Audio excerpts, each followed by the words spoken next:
Let's get nasty on a Tuesday. It's a Fast Lane on 101 ESPN. Andrew Marsh, Carey Davis, and Jamie Rivers. I'm Anthony Stalter. Another Cardinals post-All-Star break game. Another loss for the Cardinals. They lose 7-3 last night to the Cubs. Jose Fermin did it a home run, though. Marsh called that one. You know what? I can't give myself all the credit. Carey built him up to being what he I was going to take him. Was going to do last night. So I have to give credit to Carey for sort of instilling that confidence in me in Jose Fermin. Dwayne Kuiper of the Giants TV network always says ownage is ownage.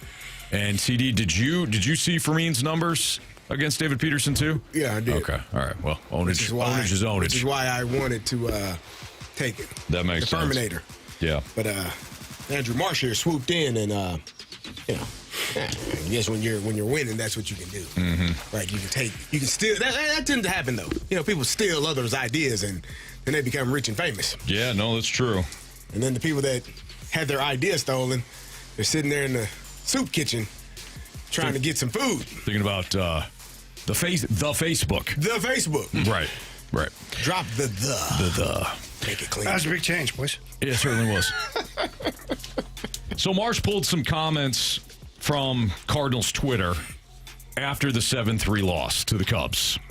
Quote, so depressing watching this team go from young, fun, and overachieving to completely miserable and embarrassing. Another quote, team has gone to crap. Young players are seeing it's a long season, and the manager and front office continues to do jack blank to support it. 0 point in going to a game the rest of the season. Another one. Please start to call up and send down people who are not performing. Give in to the rebuild. Actually agree with that one. That's the smartest one so far. Last one. Yay! Back to 500. It's every year, folks. Every year. You guys are losing me. Couple emojis. Season almost over. So do fans have the right to be upset with the team and front office without rebuilding season being thrown at them? So if you remove the rebuilding part, do fans have the right to be upset? Listen. Don't ask me. I feel like I'm very sane as it pertains to the St. Louis Cardinals. I'm not. Now that's not implying that others are insane, right? Because that would be rude. Some are. But I'm not implying that. I'm speaking about myself. So if someone takes offense to that, then that's a you problem. Then, well, if they take offense to it, a hit dog will holler. If they take offense to it, that means they fall in that category. There you go. So I'm not saying that I'm calling you insane. I'm just saying I consider myself a sane Cardinal fan. Mm-hmm. And I still think that despite what you're witnessing on a night, if you got yourself built up and you jumped your ass on that roller coaster and you were so excited and you thought that this team was going to win a World Series, it's probably your fault, not the Cardinals' fault. Because they literally gave you the backstory of how this season would go. And it went as good as it could go for the first half of the season. It was outstanding. Mm-hmm. But it was not sustainable. And that's what we often talk about when you're trying to find, when you're diagnosing a championship team. Is what you're witnessing sustainable? And for the most part, we have talked all season about the bullpen. Well, if they could just get that, okay, well, they haven't. And so it's probably not sustainable to live in that world where you're having that level of success. Mm-hmm. The lineup probably not going to have that be on that much of a heater throughout the entire season. It damn sure ain't sustainable to watch your catchers miss the ball. Yeah, it worked out good, though, last night. It did actually work out well. Totally got him. It actually worked. Fooled him. Fooled me again. Got you that time. Drop strike 3. Yeah, we'll throw your ass out. Don't worry about it. Ball kicked right back to Herrera. It's perfectly planned. That's exactly that's how they worked on it. Mm-hmm. So they drew it up. Yeah. But if you felt like that this was going to be sustainable, I would say that you are probably realizing what some of us sane people, talking about me and Jamie, Again, not calling you insane.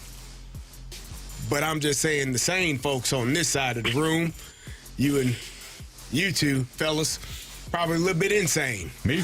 I don't want to say it. Nope, I take it back. I apologize. I retract that statement. I'm not going to call you two insane. I'm just going to say me and Jamie, the older statesmen of the fast lane, we're probably a little more sane than some other folks. I didn't see that coming. Yeah, so are you? We're older. You know, we're definitely we're older than him and him. So we are the old two. We're the old farts here. So, well said. Well said. You more older fart than me. Go ahead, Anthony. What I do in my spare time is none of your business. good call. It would make sense, though. You do have 2 birthdays per year, so it's like double the age. Yeah, One in March March and and one in May. Yeah. Yeah. I was confused. I'll throw a birthday every month if I want. What the I hell? swore your birthday was a couple months ago. Here we are having a whole party. Sorry for the scheduling problem in my life, Carey. Sorry about that. Sorry for the inconvenience. It was just confusing, man. Hey, don't worry, it'll never happen again. Let's get to Carey Davis off that list. There we Sorry, go. park's closed. Hey, don't worry, you're fine now. I appreciate it. Thank you. I won't be confused anymore.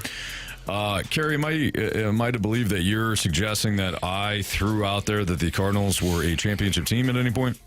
I don't know if you actually said those words, but you were feeling. I mean, your hatred for the Dodgers led me to believe that you were more organically believing in the Cardinals because of the route in which they've gone. You spew so much hate towards the Dodgers unless you're playing bet the board. Imagine that. Wow. But you spew so much hate towards them. The organic build that the Cardinals are trending towards, I just saw that in your future as something you enjoyed. You saw visions of beautiful things in the future of the Cardinals. Okay, it sounds to me that you were assuming, Was it? which is what a lot of Cardinals fans were doing when they felt as though the front office was going to correct course here. I This think isn't the front office's fault. I think what we have here, Jamie. They told you. They told you it was going to hurt. They actually And then when told it you. hurts, you get mad at them. Sorry. You and I are saying the same thing. But you're blaming the front office. No. Oh, sorry. Go ahead. We can't cut him off. He breaks things when No, we do. it's true. It's true. You can't, and actually, don't break anything Anthony, I in here. apologize for Carey. The hell, man? What I was saying was just like you, Carey, assuming things. So were the Cardinals fans for assuming that the front office was going to change the course of this rebuild. That's what I was saying. I see where you're going, man. It's my just fault. get it out. I didn't explain finish, it. man. I did not explain it. You did take a long time to get to that. It takes forever. I did. No. Sometimes. It can. What we have here is expectations that are not being met. Expectations changed for Cardinals fans. They had next to no expectations for the Cardinals to do anything coming into the year. Things changed. The team was exciting. We all got on board. Jamie, I remember you and I high-fiving on a random-ass Thursday. But I'm not sitting here was crying exciting. in a puddle of my tears now that things are going bad. Some fans got their hopes up, but their expectations changed, and their expectations did not align with reality. That's all this is. That's what this is. Their expectations didn't align with reality. And the reality is the Cardinals front office wasn't really going to do anything, certainly at the deadline. Now, going back to the one text or tweet, please start to call up and send down people who are not performing, give into the rebuild. As Jamie mentioned, that's the smartest one on this list. That's the smartest one on this list. Because if you are rebuilding and you're telling everybody that's the plan, you've got some guys that are underperforming, you might as well bring up some of the guys that are playing well in Memphis that you feel as though won't get screwed up when they come up. And what have we said for an extended period of time now? I think the Cardinals are going to look at the trade deadline as that mile marker. Mm-hmm. The Matthew Liberatore experiment, all that, it's going to get up to the trade deadline. That's the mile marker. Yeah. And now for some of these other players, so then, because right now the Cardinals still 1.5 games out. I think the front office has stayed the course, stayed patient, hoped for the best. We're still right in it. And I think following the trade deadline, based upon their actions, you'll know where they're headed from here. And if you truly, as a front office, don't believe that you have a chance to really make noise, call up guys, give guys opportunity. And you did your part. For almost 3/4 of a season, you gave your fans exactly what they were wanting. Mm-hmm. And now it's time to stick to what you said last off season which is to get reps for the young guys, get answers on the question marks, and move on from other guys. Agreed. And that's still a possibility. The trade deadline is approaching. You don't know what is going to based on what you've seen thus far, you would assume that if players aren't performing to the level and guys are already in the minors, that it would happen that they are going to be shuffling things around, moving people in, moving people out, because that's what they've shown you so far this year. They've shown it to you. You have examples of it happening already. So it's probably going to happen, but people get pissed off when it doesn't happen on their time. Listen, man, I've been in a few relationships that I understand that completely. You know what I mean? You pissed off because it ain't happening. It's going to happen when I want it to happen. And I have to do what you want when you want it to happen. It did. Say that again? So it did happen when I want it to happen. But it ain't always going to happen when it ain't on your time. No. Sometimes you got to sit back and relax. It's a life lesson. It's a life lesson, man. I've had some life lessons, and I'm better for it, gentlemen. And you Cardinal fans will be too. The one thing that sticks out to me is this first one about the team being young, fun, and overachieving, and now they're miserable and embarrassing. While, yes, this team is going through a rebuild, if I'm not mistaken, Chaim Bloom said that this 2026 season, they're not going to look past trying to be as competitive as possible. And in the first half of the season, even if they were losing, what did we say? This team's going to fight. They're going to play exciting baseball. They might not win every game, but if you go to the ballpark, you're more than likely going to have a good time. And we are not seeing that right now. Do you think the players were trying? You don't think the Cardinals were trying last night? Like they put together a couple of runs, got themselves within a couple of runs of being back in the game. Then they allowed another home run in the ninth. But what you just described is exactly what happened last night. Is it not? Like they were fighting back into the game. At the start of the season, some of these fight-back rallies ended up in wins. But that's not realistic to expect that. Like you literally just described, in my opinion, what happened last night. They're going to fight like hell. That sixth inning was exciting. They're like, oh, crap, here we go. This is the time. And they fell short.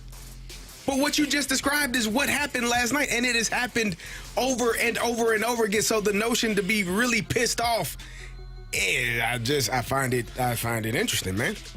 Well, to continue my point, if you look at this last stretch, you're just seeing kind of like dumb baseball at points, which I don't think we saw at the beginning of the season.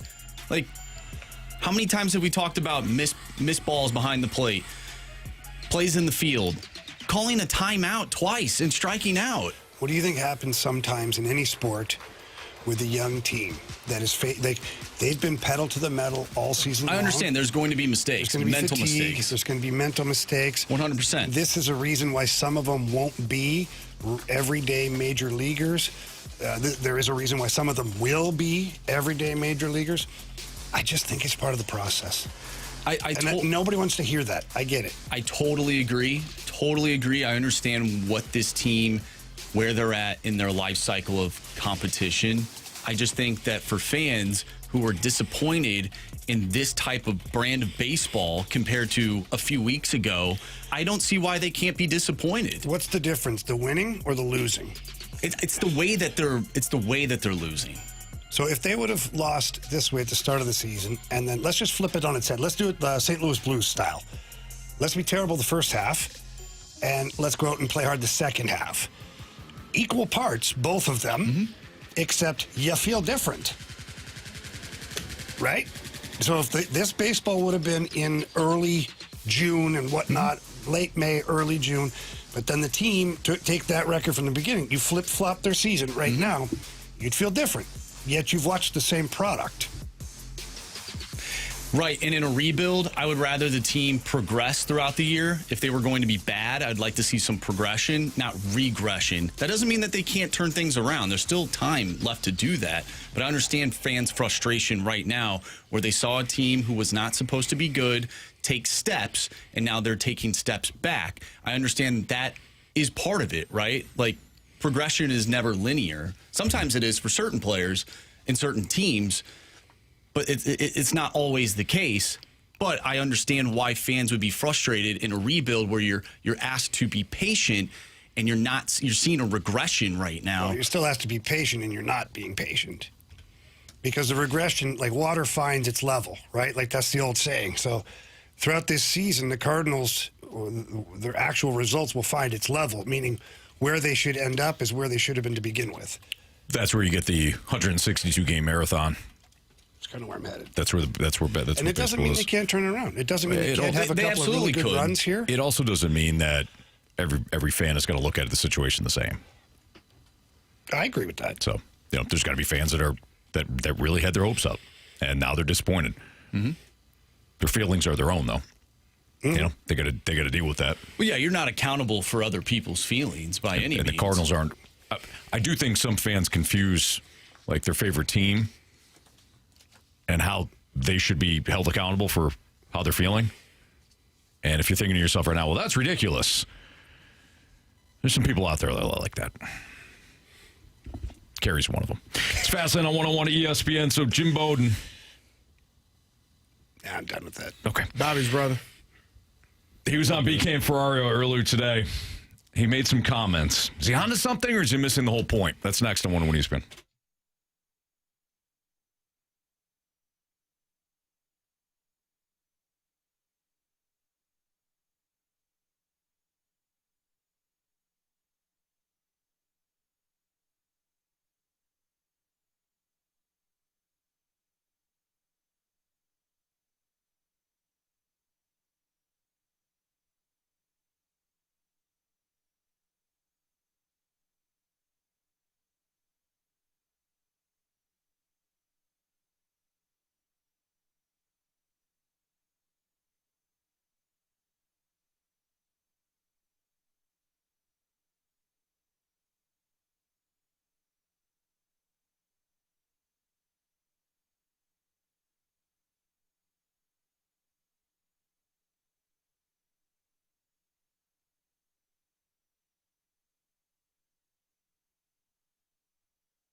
all been talking locally as though they're trending toward becoming a seller, as I think they kind of always intended to be. Is that your read on their situation? No, I think that would be a huge mistake if you do that. I mean, you're in the middle of a race, you're a game and a half out. You know, you have one good week and all of a sudden you're in the wild card and a chance for the playoffs. Look, I think you owe it to the young players on this team. You owe it to Jordan Walker. You owe it to Mason Wynn. You owe it to these young guys to try to get to October baseball. Heck, you owe it to the fans in the outfield with the tarps off. I mean, the energy that's finally back there in that ballpark. Let's take advantage of it. So that was Jim Bowden earlier today. Jim Bowden writes for The Athletic, former general manager in Major League Baseball, and he was on with BK and Ferrario earlier today. It's Fastlane on 101 ESPN. Andrew Marsh, Carey Davis, and Jamie Rivers. I'm Anthony Stalter. So him saying that is why I asked you guys yesterday how you feel in the locker room when you're a player and you've had a similar first half, we'll call it, of baseball, hockey, football, basketball, and you guys feel good as athletes about whether or not you could make the playoffs. Does the front office owe it to you guys? Do you feel that way? And Carey and Jamie, the two professional athletes in the room, you both shut it down. You both said, no, that's not really how it works. So Jim Bowden, who, again, was a former GM, he's got a different take on this and says that they owe it to the Cardinals youngsters, the tarps off crew. You heard what he had to say, that you make some moves. I don't know, though, what moves he's really talking about, because there's only so much you're going to be willing to do.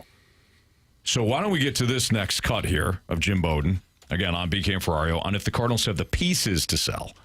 I'm just scratching my head on why we're having this discussion on a team that's a game and a half out of the playoffs. That's the part I'm not getting. Like, I get why the Twins did it last year. I get why the Mets are going to do it this year. I'm not understanding why you want to tear this team apart when you're in a place you weren't expecting to be in the middle of a pennant race here at the end of July. So I view it differently. But that being said, look, I think that every GM, every president, every owner has to do their due diligence.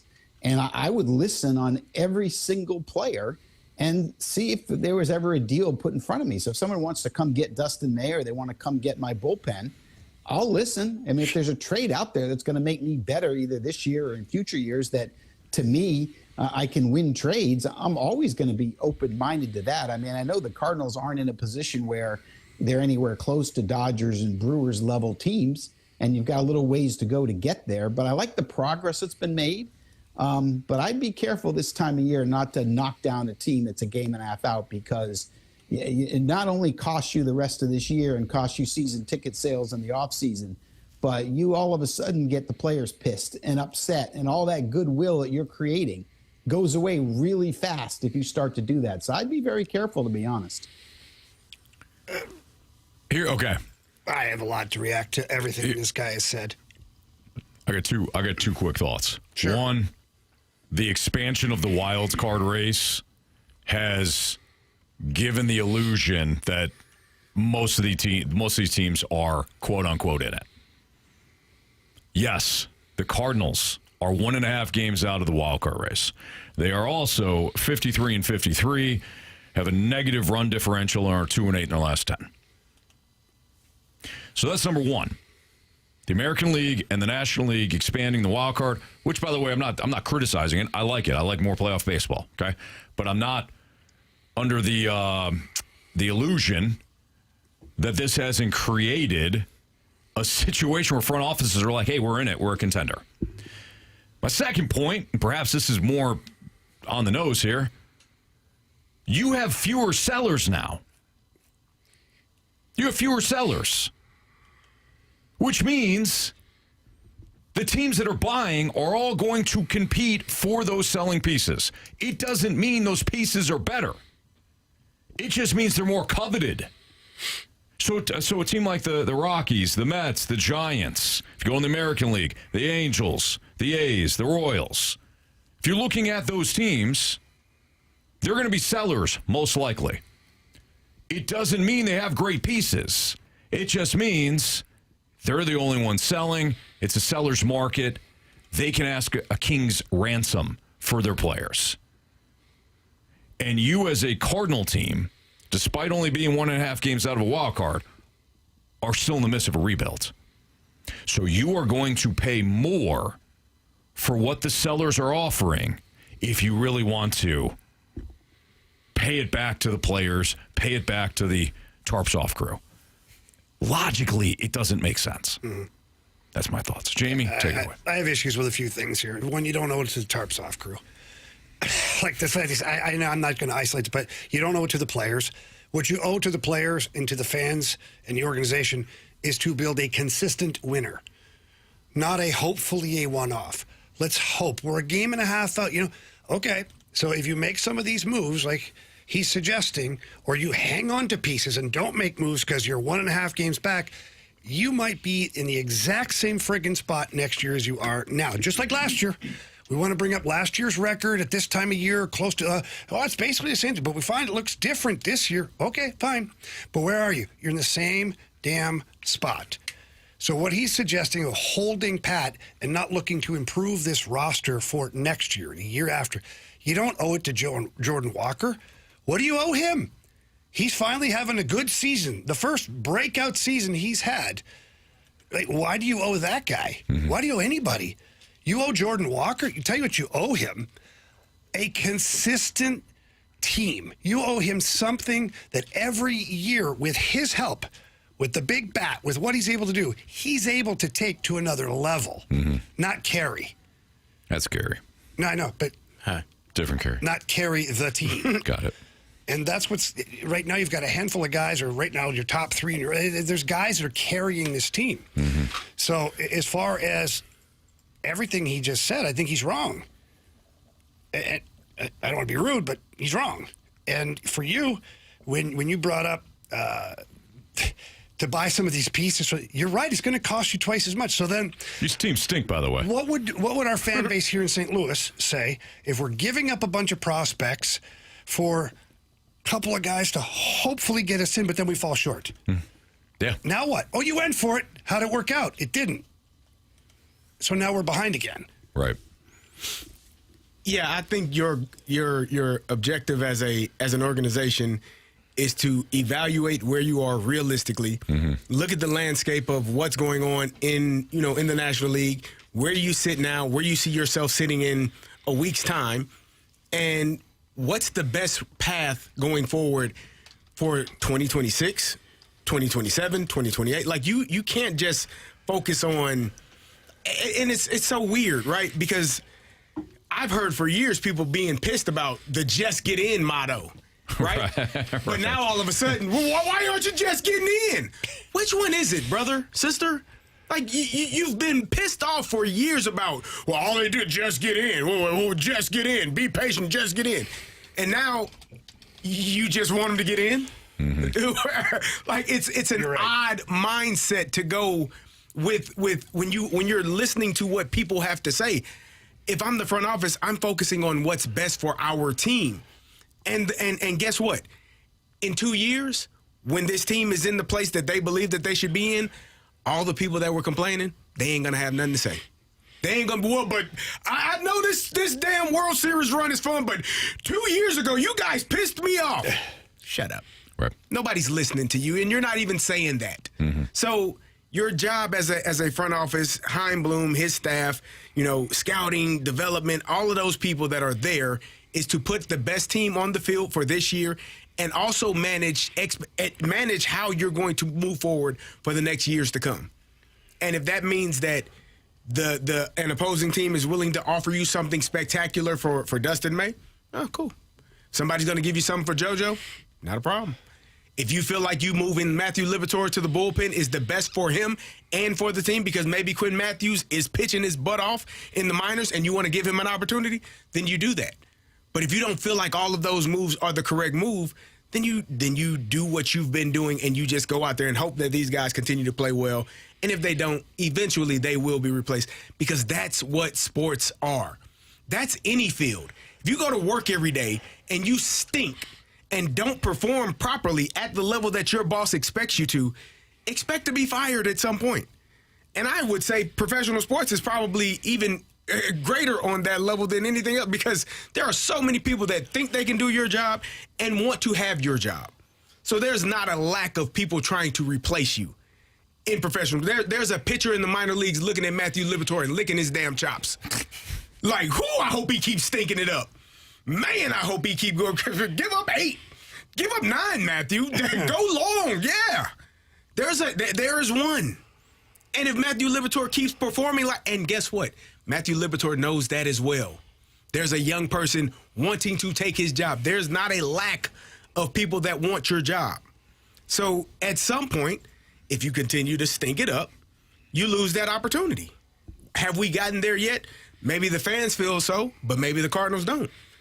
And guess what? You don't have it's not your job. You're not going to be able to tell them that you need to move on. When they're ready to do so, they will. And I think that's the bottom line. Well said. That's Carey Davis, Jamie Rivers, Andrew Marsh, Anthony Stalter. It's a Fast Line on 101 ESPN. Has money and empowerment ruined the spirit of competition? Don't know if you saw what Ohio State did, but if you're an Ohio State fan, you might be kind of upset until they start buying more players. That's next on 101 ESPN.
ESPN Sports Center. I'm Andrew Marsh. It's time for a Sports Center update brought to you by Saliga Heating and Cooling. The Cardinals lose to the Cubs last night by a final score of 7-3. They're back in action tonight, taking on those Cubs once again. 6:45 first pitch on MLB.com. TBD is the starting pitcher for the Cardinals, but Derek Gould just posted on X starters for the week, contrary to TBD listed elsewhere. Just FYI per team and Ali Marmol. Tonight, it will be Michael McGreevy. Wednesday, Dustin May. Thursday, Andre Palante. Friday at the Toronto Blue Jays will be Kyle Leahy. So plan accordingly. So once again, Michael McGreevy on the mound tonight, and he will face off against Colin Ray. If you have missed anything from today's show, or if you do throughout the show, make sure you go to 101ESPN.com or check out the free Dobbs Tire and Auto Center's 101 ESPN mobile app. Just head to the podcast page. You'll find all of our shows there, and it's all brought to you by the Schaefer Door Company. I'm Andrew Marsh, and the Sports Center update is brought to you by Saliga Heating and Cooling, a Daikin heating and air conditioning dealer.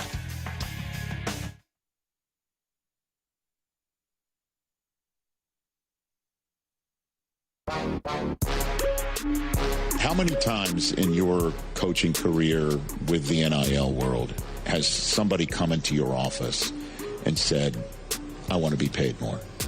How many times? Can't count them. Are you serious? Yeah, it's that's what it's all about right now, and not only recruits that you're after, but players on your roster. Everyone wants to be treated fairly, and fortunately, we have a general manager and someone that is a go-between for me, so I don't deal with that directly anymore. Okay, but before that person was in place, you dealt with that all the time. So that is the once longtime head coach of the Utah Utes, now, of course, the head coach of the Michigan Wolverines, Kyle Whittingham. And he was on with Rich Eisen on the Rich Eisen show on players wanting money. And you heard him. You heard what he said. Yeah, lost count how many times somebody came into my office asking for more money. There was an announcement today on Twitter and social media about how Ohio State is entering a new corporate partnership with J.P. Morgan Chase that includes jersey patches for all 36 Ohio State teams. Per industry sources, this is expected to yield Ohio State nearly $17 million per year, an eye-popping number that's expected to be an industry leader. Do you guys think that money and empowerment has ruined the spirit of competition? In the collegiate ranks? We'll stick with the collegiate ranks for now. Or is this just how it is? To me, it's not just the money when it comes to college, if we're staying in that lane right now. Mm-hmm. To me, it's the transfer portal and the money. The combination of both has been a disaster. If you had one without the other, if you still had the old transfer rules, and I know the argument is, well, what if a player goes for a coach and the coach leaves? I've offered you my solution for that. Yeah, it's a good one. If you're recruited by a coach, that coach leaves, you're automatically granted a transfer if you wish. You don't have to. Otherwise, it's a one-time in your collegiate career. Mm-hmm. And then the NIL money, players were getting that before anyways. Not all players, but the brown bags, the whole, your aunt getting a new house, all of that happened before. Now it's on the up and up. So I don't mind that part of it. To me, it's the combination of the transfer portal and the money. So now players are threatening to enter the transfer portal if you don't pay them enough money. Mm-hmm. But you agreed to play here. You signed a letter of intent to come and play at the Ohio State. Well, yeah, but now, Texas Tech has got an extra $700,000 for me, so either pony up or I'm out of here. Mm-hmm. That's not the spirit of the sport. That's not why all of this was legalized. It was legalized so that we didn't have to have an offshore bank account where money was going to, and players were. It was or the NCAA just pocketing everything and then punishing the players for signing autographs. That's not and making money off it. The reason where we're at now is not what they intended to happen. So, if that has ruined some of it, yeah, I think it has for some players because they're treating every year like free agency, and the teams are too. So it's not just the players. Some of these teams are like, well, you should probably enter the transfer portal because you don't have a roster spot here next year. Right. So there's no loyalty on either side of it, and never mind a contract. At least if you sign a 3-year contract, the NFL's a little different the way they structure things, but if you sign a 3-year contract in the NHL or an MLB or an NBA, like, you're bound to that 3-year contract unless that team trades you, of course. Mm-hmm. In college, you don't really make trades except for forcing a kid into the transfer portal, but you can't force him if he has a contract. Yeah. But it's gotten really, where it's at is not good. You just mentioned the NHL and players. If you have a 3-year contract, you play that out until a team trades you, unless you ask for a trade with 2 years left and you handcuff a team. But you haven't really handcuffed them. You haven't really handcuffed them. They can say, fine, play out your 2 years. Mm-hmm. Play them up. Go ahead. Or, you know what? No, we'll pay you, but you're going to sit in the press box for 2 years. You're going to get so damn rusty that no one's going to want you. Mm-hmm. We have that right as a team. We're already paying you. You're already on the salary cap. So guess what? You can either go play, for the Red Wings, you'll play in Grand Rapids, or you can sit in the press box because you're under contract. For me, I don't I mean, it's the nature of the business. It's essentially a one-year contract, and now you have some organizations, some teams that are offering 2-year deals, but in any walk of life, you can be bought out of your deal, right? We just had the issue with Darian Mensah when he was leaving Duke to go, he had left Tulane to go to Duke, and now he's at Miami. It's a free market. Right. And the reason why it bothers me so much when people are pissed off, because in any other market, in any other space in the world, if somebody comes and offers you double what you're making now, who's staying? And if they'll buy out the contract, who's going to say, you know what, I owe it to them? You're not. It's no different. But the issue, in my opinion, is now these and yes, one issue is they're young and they don't know it. They don't really have an idea or maybe not be able to articulate some of the things that they're trying to do. But there's also another side of it where the coaches have been doing this for so long that it's a culture shock to have players in your office asking for more. Kyle Whittingham has been coaching for over 20, 25 years. There was a time frame where no damn player come in his office asking for more. But now they're there every day because they've been starving for a number of years. And when I say starving, I mean literally starving. I was a college student that was literally starving. Like you had to take food, the snacks, as many as you could because you only got so much while you were there and you couldn't leave with 4 or 5 plates. You had to take snacks. So we were literally scraping up $2.11 because the Jewel Osco across the street gave us Jack's Pizzas, and that's how much they cost, $2.11. So when I'm saying starving, I mean literally starving. So now it's changed, and people are like, this is crazy. No, it was crazy when you had people that were working their ass off and could only eat when they were at the facility. I mean, damn calories I ate as a football player, about 5,000. That's no exaggeration. Because I was burning it all off. So if I wasn't getting it, I was starving. So now people are upset. It's so weird to me. You know who ain't starving? Kyle Whittingham ain't been starving in his 25, 30 years as a head coach. And this is no knock against him, but that's the audio we just played. So I have no issue with what players are going through right now. They are wanting more money. If you want to give it to them, give it to them. If you don't think they're good enough, let them walk. That's simple. And that's as in any other walk of life. If somebody comes into your job today and says, hey, I'll offer you double what you're making, who the hell is going to say, I kind of like this? You don't look at it, I'm doing the same job, same hours, more pay. Sign me up. You're going to do it. So it baffles me that people are this bothered by it because that's just the way of the world that we are in right now. My question is the hunger the same in today's athletes than previous athletes? And what I mean by that is instead of fighting for your spot, and Tom Brady has talked about this multiple times, instead of fighting for your spot, you can, and we'll stick with college because that's what we're talking about, you can just go transfer somewhere else and you can make money somewhere else. Yeah. In professional sports, you can't beat them, well, I'll just go join them. Probably. It probably has made more of an entitled athlete in today's game. I will say this. Doesn't always work. Just because you can demand more money and say, well, I'll hit the transfer portal. Look at Raiola. Yeah, he had a starting spot at Nebraska. He was the guy, right? Hey man, just stay there. You're probably making good money. You haven't performed that great. You've been a flash in the pan so far. Stay there, do your thing, get a starting job. Instead, he transfers to Oregon. Dante Moore decides not to go to the NFL draft. He decides to go back to Eugene. Whoops. So, Marsh, to answer your question, yeah, probably. It has probably created a more entitled athlete. Doesn't mean it's always going to work, though. Carey, you have talked about players that are like, I'm out of here. Peace. Yeah. I'm going to transfer portal. Somebody wants me.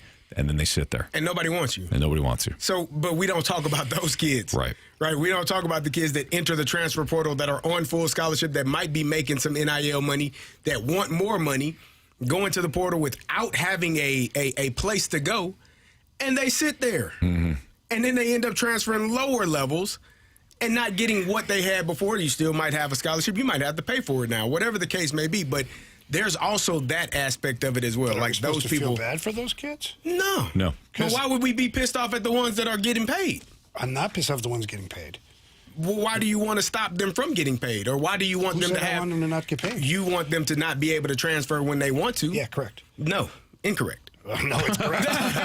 It's correct for you, but I think it's an incorrect thought process. Well, because in any other walk of life, then we just philosophically completely disagree with what commitment. But in any other walk of life, if someone were to offer you more in the same job, contract, Jamie, I know.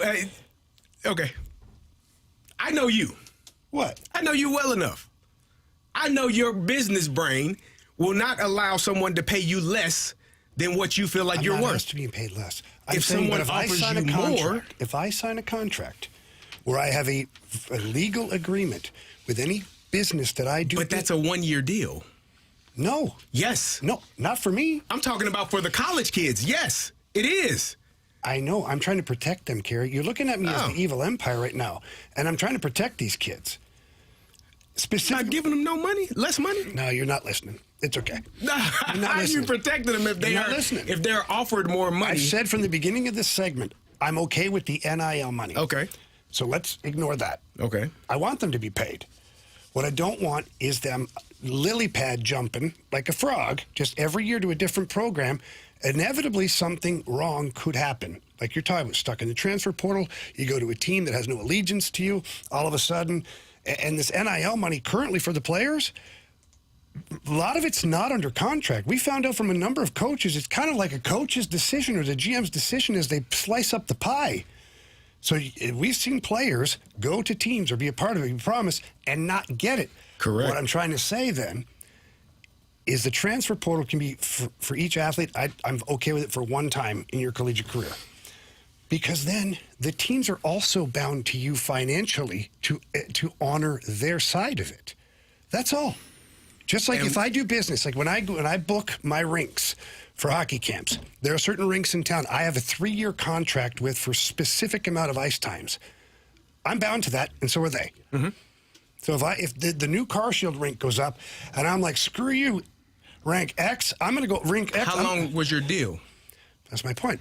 I have various deals with different rinks, but I have to honor them. Correct. Just like that rink can't say, well, we got a different camp. We'd like to go in a different direction. You can't have your week. Well, that's wrong. I do have my week. If they wanted to do that, they would have to pay you for that. If we're pissed off at each other and go our own way. What I'm saying is, what you're saying that they should have more than a 1-year deal. And I'm telling you that most of these deals are 1 year. Now they have started to shift to 2-year deals. I'm asking for the athlete to have more than the 1 year, but then they got to honor those 2 years or 3 years. Sure. If you sign that deal, then that's on you to sign it the whole time. But that's not what it is right now. I know. But they do offer. They do have. Like I'll give you an example. A kid that I've been working with that I've talked to has a deal from a school. He's not in school yet. There's a deal on the table. It's a 2-year deal. On paper, that looks outstanding. But if he goes and plays his ass off as a freshman, it's not a great deal. Yeah, but that can be said about anything. 100%. So if he wants to take the 2-year deal, he surely can. Mm-hmm. But understand that you are locked in for that second year, no matter what you do, and that goes both ways because he could maybe not even play as a freshman. You could have an outstanding freshman year.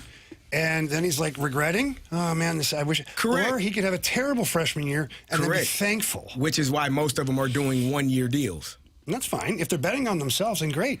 And that's my only point is if it's a 1-year deal, I can do whatever I want to if someone wants to offer me more money. And we're probably saying two different things. No, we're actually kind of saying the same exact thing, except you're hearing it differently. You want it to be implemented that it has to be 2 or more years. I want the player to be able to do that. Yeah, it ain't on the player. It's on the team that's offering to do that. But then you're telling me, well, the player doesn't want to do that. Exactly. Okay, it's a negotiation. Suffer the damn consequences. Well, there you go. Like, reap the benefits or suffer the consequences. And that's what it is. It's a gamble. I know, but I don't agree with the whole Wild West premise. Well, the NCAA should have done something years ago about it. We'll carry on. Northwestern was trying to create a union in 2015. And it got shot down a lot of this stuff could have probably been eliminated had there been some foresight to understand where this I bet place some was of the going. players wish they had a union now. I bet some of them don't. No. It's no different than Major League Baseball. Just like any industry. Yeah, it's like Major League Baseball. There's no salary cap. I just come back to the one word. When you're building any kind of a business or a program or a team of any kind, you're looking for commitment levels from both sides of the equation. That's all. Real quick, how do you guys feel about the Ohio State patch? I don't have an issue with it. They getting paid. Okay. Yeah, Getting made. I mean, the NHL has stickers and patches. And I think everybody is kind of that trending ship that has way. sailed for me. Notre Dame is doing something similar with SoFi. Going to be a lot of traditionalists not happy. That's for sure. Yeah, they'll get over it just like in baseball, just like in hockey. You can't put something on the Toronto Maple Leafs jersey. Well, it's there. Well, that just happened. All right. Dave Stewart, former A's pitcher, World Series champion, is in town. He's got a charity going on. He's going to join us to talk about a variety of things. I'm interested, just kind of going back in the day, Dave, younger Dave Duncan, younger Tony La Russa, being able to have him as Dave Duncan as a pitching coach and Tony as a manager, and just get to feel for what Dave Stewart thinks about current Major League Baseball pitchers and things like that and the direction of the game. So Dave Stewart will join us next here in the Fast Lane on 101 ESPN.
o'clock. Your time check is brought to you by Clarkson Jewelers, an officially licensed Rolex jeweler.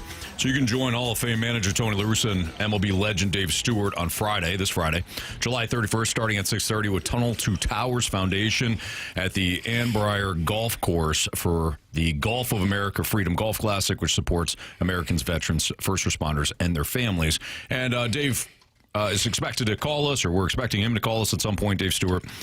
So we'll give him a couple minutes here. In the meantime, Jamie, I know that this has been something that has been kind of, eye-popping to you because it involves one of your teams in the NFL. Yeah. Latest on Baker Mayfield. Baker Mayfield is going to play out his deal with the Bucs and become a free agent. So that hit earlier today, ESPN.com reporting that Baker Mayfield is going to report to training camp without a new deal and he'll play out the final year of his contract before becoming an unrestricted free agent. Mayfield and the Bucs have engaged in contract talks for several months, with sources telling ESPN that no real progress had been made toward a new deal as of Tuesday. Mayfield had previously said he wanted an agreement in place before the start of camp, or he would discontinue talks to focus on football, which makes sense. There's been a lot of athletes over time that have done that. Hell, Albert Pujols did it here. Well, they do that to create a deadline, too. Absolutely. Because deadlines create action. Yeah. And so Baker Mayfield drawing a line in the sand at this point, saying that once we start training camp, negotiations are over, and hopefully that triggers you for one last effort at the 11th hour. Sure. Not sure that's going to happen. In fact, I don't think that's going to happen. Mm-hmm. I don't know what to think of this. Now, Baker Mayfield also has the advantage of knowing that if they franchise tag him next year, he's still going to get a raise. Yeah. It's going up to close to $50 million next year for the franchise tag. So he's making, I think he's making 33 this year. Mm-hmm. So that's another one-year deal, a hefty raise for Baker. Yeah. I think that's what it works, right? NFL or the franchise tag? Yeah, so for 1 year, right? Franchise tag value is not calculated until just prior to the start of free agency each year, but using the 2026 numbers as reference point, the franchise tag for quarterbacks is $43.895 million, with the transition tag coming in at $37.833 million. Franchise tag is projected to rise roughly to $50 million in 2027, which is where you got that number. So I think that's why Baker's a little more confident and just saying, you know what, I'll go to free agency. If you don't pay me, somebody will, or you will end up paying me. Yeah. Because he knows they don't have anything in the pipeline. Sure. What do they have? Nothing. So and they're going to be just good enough to not have a top 10 pick unless somebody like Baker gets hurt. And I just feel like there's been a lot of mismanagement by the Bucs this offseason. You know, we haven't gotten into the Vita Vea thing yet, but now he's asking for a trade, which is one of your best defensive guys. Mm-hmm. And now you've got Baker Mayfield, who is your quarterback, the leader of your team. Like, Tampa, what are you doing here? Right. No, I agree. They're if you're just looking at their depth chart, they got Jake Browning, former Bengals quarterback and Washington Husky. Yeah. They've got Connor Bazelak, who we know here in St. Louis, Mizzou area. Mm-hmm. And then they've got Jalen Daniels, who was the former Kansas. Daniels? He's in Washington. Jalen Daniels. Yeah, wrong. Jayhawk. Not wrong. Different Daniels. No, okay. Yeah. I'm with you on this. Baker Mayfield went to Tampa Bay, wound up being a great fit, and they found certain coordinators that have worked very well with him. Obviously, the first one was, who was it now? Liam Cohen was 2 years ago. When he first got there, it was, Dave Canales, the head coach of Carolina. Yeah. So Dave Canales, Baker Mayfield had a big year under Dave Canales. He goes to Carolina, becomes head coach there. Then they bring in Liam Cohen. Mm-hmm. Liam Cohen, obviously, gets the deal with Jacksonville, and now they brought in the former Falcons offensive coordinator, whose name just escapes me. It's the OC for the kid from Oklahoma State, the quarterback way back in the Zach Robinson. Oh. Thank you, CD. Oh, yeah. Yeah, Zach Robinson. You were looking for an answer, and I was. You looked dead in my face. I looked at you, looked through your soul, you know what? And said, I don't got it. Yeah, no, and you know what? The hamster realized that and said, I better help this you-know-what out. Zach Robinson's the new OC there. I don't understand why the Bucs wouldn't just set this guy up unless they feel as though that they're just going to let this thing play itself out and maybe start they only over. Want one more year. Yeah. And maybe they don't think that So if you're not willing to pay Vita Vea, right? If you're saying, okay, we can move on from him, you're probably not going to be as good defensively. You're probably, if Baker Mayfield has a good year, Mike Evans is gone. What does the receiver position look like? You've Buka. Yeah, but you don't have Mike Evans, and we saw that Chris Godwin was kind of hobbled a little bit. He got better, started to get healthier, but what does he look like when he returns? Maybe you're looking at this and saying, we might not have a really good team. We might not be as good as we think we are, and so maybe we don't need to re-sign Baker, because if we ain't a good team, we might be drafting higher in the first round going into next season. So I know this is getting too far down the road here, but since we're talking about Mayfield, I just brought up Dave Canales. Now, Baker had an absolutely atrocious time in Carolina. He's talked about it. He and Sam Darnold were both there at the same time, and they both hated the situation, not each other, but just the situation and how the Panthers handled it. Different head coach now, and Dave Canales. But if Bryce Young doesn't pan out in Carolina and you're still riding that roller coaster all season with Bryce Young, you decide, he ain't worth the money. I do wonder if Baker can push aside his Carolina bad blood there and go with the head coach that he knows he's had success with. Yeah. Because the Jacksonville situation, I mean, Trevor Lawrence has a contract, so I don't think Liam Cohen is just going to say, hey, Baker, come on in. But I also don't think he's limited just to that. I don't think you're insinuating that either. Yeah. I think that's an educated fit or marriage. But there are a number of teams in the NFL that would pay Baker Mayfield. A number of teams. Just like the New York Jets, I don't know what the contract situation is there for their guy, but that ain't Geno a great. Smith. Yeah, Geno's not a great quarterback. What about the Houston Texans? If C.J. Stroud is not the answer there, you feel like you're one quarterback away. Yeah. All of a sudden, Baker Mayfield, who's been playing pretty well, makes some sense for you. Just stabilize the situation. Yeah. Sure. If you go through almost each division, you almost can find a candidate for Baker Mayfield as not the Kirk O'Chains situation where he's in there to mentor, but the 1 year, 2 year deal, stopgap, or take advantage of what you currently have as a team, and maybe this guy just gives you enough to make you a contender or competitive. Yeah. So I think Baker's in a good spot. I do think they look at the age. I do think they're probably sitting there going, you know what, we're fine. We'll just wait and franchise him. Yeah. Keep another year. We'll just keep kicking the can down the road. And no fault to them for doing that, except for now you're ending up with players who don't want to be there. Yeah, very true. Yeah, you brought up Vita Vea, and some outlets right now are saying that, the Rams are the top dog. Yeah, there's been a report from one guy from the L.A. Times saying that Vita Vea could be an L.A. Ram. Yeah. What is that? What the hell does that look like? You've got Myles Garrett, Aaron Donald. Death to offensive lines. I think you quit if you're a quarterback, especially in the division. And Marshall Sam Darnold's like, I'm a Super Bowl champ. I'm out. I actually would love to see it. Put Vita Vea at the nose, have Aaron Donald at the 3, and have Myles Garrett. Oh, come on, man. So Marshy and I were in the office earlier, and we said, okay, so if that happens, is it an absolute disappointment then that the Rams aren't in the Super Bowl? Is that a failure then for the Rams? Yeah. I would say it have to point be. blank. Yeah. It's like the 85 Bears defense. I mean, if you bring in Myles Garrett, Aaron Donald comes out of retirement, and somehow you land Vita Vea too. Yeah. Yeah. No, you're a massive ass disappointment if you don't at the very least reach the Super Bowl. That's assuming everybody's healthy. Carey, grow up. Okay. I don't know what that Sorry. is. That's okay. Honestly, I don't know what it means. I feel like it was well played. You're right. He went full negative. I did. And you called him on it. You did. You told me to grow up, be an adult. Okay. Now, does it make any damn sense? No, Carey. No. What I said, no. But I think we'd all agree that would be a massive disappointment. Yes, barring any sort of ACL tears to some of your prominent guys. Yeah. Holy smokks. I mean, that's not going to happen, right? I don't know. Sean McVay was asked about it, and he said that, he goes, hey, Vita Vea he's a stud and all that stuff. We're happy with our group here. He's playing the game. Because if he says, yeah, we'd love to get him, Tampa goes, okay, how bad?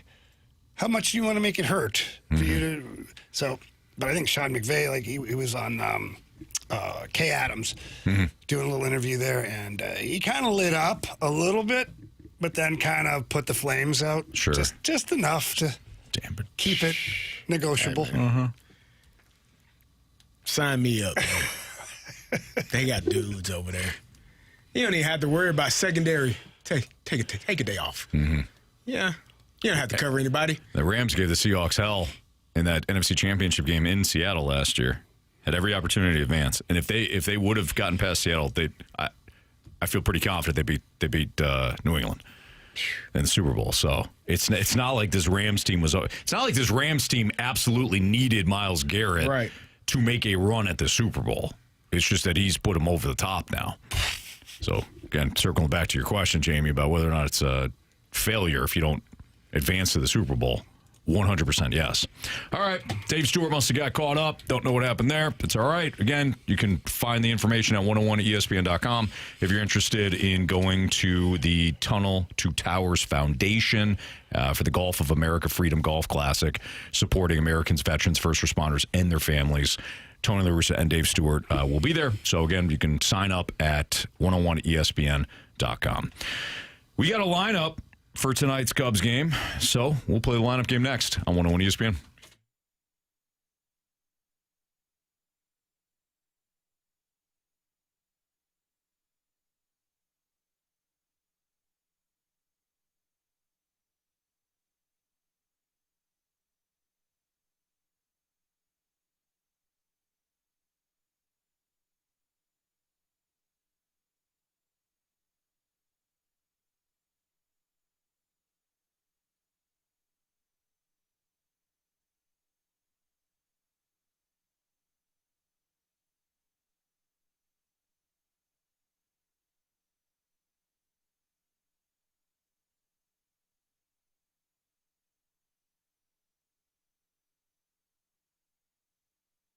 Conrad Restoration Services is a local St. Louis-rooted restoration company led by the man himself, Matt Conrad. He brings 25 years of experience to roofing, siding, gutters, exterior restoration, any kind of storm damage that you're looking at, and they are always code compliant with whatever they're doing. They're not out-of-town storm chasers or door knockers, people going door to door after every big storm. We've all had those people. One day after a big storm, somebody new comes to your door. Hey, can we look at your roof? And they're just trying to get a sale of some kind. Well, trust the people who care, and that's Conrad Restoration Services. Their sales team, well, they're made up of former roofers. Why is that important? Well, because not only are you dealing with someone who knows how to sell the product, you're talking to a person who understands the work, the materials, and the damage that your home actually has gotten in the storm. Sometimes there's just a little bit of damage that can be repaired, and other times, you need a full roof. But a lot of these out-of-town door knockers, they will try to sell you the full roof every single time. Well, again, not with Matt Conrad and Conrad Restoration Services. Feel free, by the way, to schedule your free roof inspection today by calling Conrad Restoration Service at 314-805-8557. Again, that's 314-805-8557. Make sure you get a hold of Matt today. Their team is doing excellent work, and they're there to help you. They're local, and they care about everything that's going on. You can also visit ConradRestorationServices.com.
right, time to play the lineup game here in the Fast Lane on 101 ESPN. Cardinals look to bounce back from their 7-3 loss last night. Cubs will start Colin Ray. Michael McGreevy will be on the hill for the Cardinals. Colin Ray, by the way, Jamie, is a right-hander. He's a right-hander. Okay. First pitch tonight, 6:45. Colin Ray 7-7, 4.85 ERA. Ooh. Michael McGreevy, excellent ERA, 3.07. But his teammates tend to not like him, which is why he's got a 4-8 record. No, it's mostly the bullpen. Oh, the bullpen doesn't like him. Yeah. We're kidding, of course.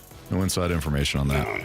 Michael McGreevy, by all accounts, is just a super good dude. He is pretty awesome. I love his interviews on TMA. Yeah. He's won me over big time. I thought he was such a quiet dude, you know, and then Tim and the boys bring out the best in him. Gets talkative. He's funny. Yeah. Very good. All right, Marsh, you good? Let's do it, gentlemen. Then why don't you go ahead and show us J.J. Weatherholt. What's the best kind of firework to buy? Wouldn't you like to know, Weather Boy? Do you think Ollie changes this up a little bit? Because Walker has been in a dry spell. Herrera is not batting well. Like, is there a world where Burley goes in here? Sure. I'm just asking. I don't know. Like they're not playing great ball. No. I don't necessarily believe that to be true. Like I don't know if I'm willing to say, hey, show me Alec Burleson. I'm not that. What was that? No, I said I'm not sure if I'm ready to say that it's Alec Burleson. Whoa. Yeah. And by the way, if I did say that, I've got to say show us. Yeah, that's right. Not show me. Not show me. Yeah, it's not. Even though it's show me state, it's show us. No, it's always Do we us. say show us? Yeah, we're Always team. us. I think I say show me. Yeah. Okay. And big behind the curtain here. Marsh decided to take that phone call. I think he's getting Dave Stewart on the line right now. Right in the middle of the lineup game. Lineup game can wait for. By the way, Carey, Yeah. you missed it. Colin Ray is starting for the Cubs tonight. Left-handed. No. Right-hander. I heard that. Who's pitching for the Cardinals? Michael McGreevy. Okay. He's a That matters. right-hander. Yeah. He's got a 3.07 ERA, Carey. Colin? No. Michael McGreevy. What is Colin's ERA? 4.85. Nah, man, they're gonna. But he does Right. eat his salad with a left-handed fork. You read that? Is that confirmed? It's rumored. I do a lot of things left-handed. Do you? Mm-hmm. Like what? I try. I drive. Like people always, I think I told you this. People always assume that I'm left-handed because I do. I guess I don't really realize. I'm a that lefty I'm driver too, because I left-handed lean dominant. So do I. on the Yeah. armrest and did left. That's how you lean out the window. lean Right. back. No, that used to be the old days when you had the roll down window. Yeah. And you'd lean out the window, and then one arm would be more tan than the other. Yeah. It's awesome. Bad times. All right, go ahead, Jamie. Just say it. I don't know. I don't even know where we're at anymore. Second. All right, show us Jordan Walker. There it is. Touch the ground. That one touched the ground. Yeah. What's going on there? I'm just fixing something that's been bugging me. Wait a minute. What have we here? Carey. Alec Burleson? Yeah. Show us Alec Burleson. He's not some magic star. What? You're insane. He's a huge star at this specific sliver of time. Okay. Just sticking with the same lineup then, right? Yeah. Yvonne Herrera. Yeah. Oh, Yvonne. Show us Yvonne Herrera. What's your favorite position? Designated hitter. That's cool with me. It's not my favorite, but I'll do it for you. Who was this yesterday? This is, was this Mason Wynn or was this a This was Mason Wynn, but it was a lefty yesterday. Yeah. I don't see why you. I think the Furminator gets bumped up, boys. After that, I have no idea. I think it's home still run? Mason Wynn. That's what I would think. What do you? what what about say you? Newt? I forgot about the neuter. Yeah. Newt. Yep. Neuter. Newt, there it is. Yeah, Newt, there it is. Show us Newt Bar. Captain, you hear me? On your left.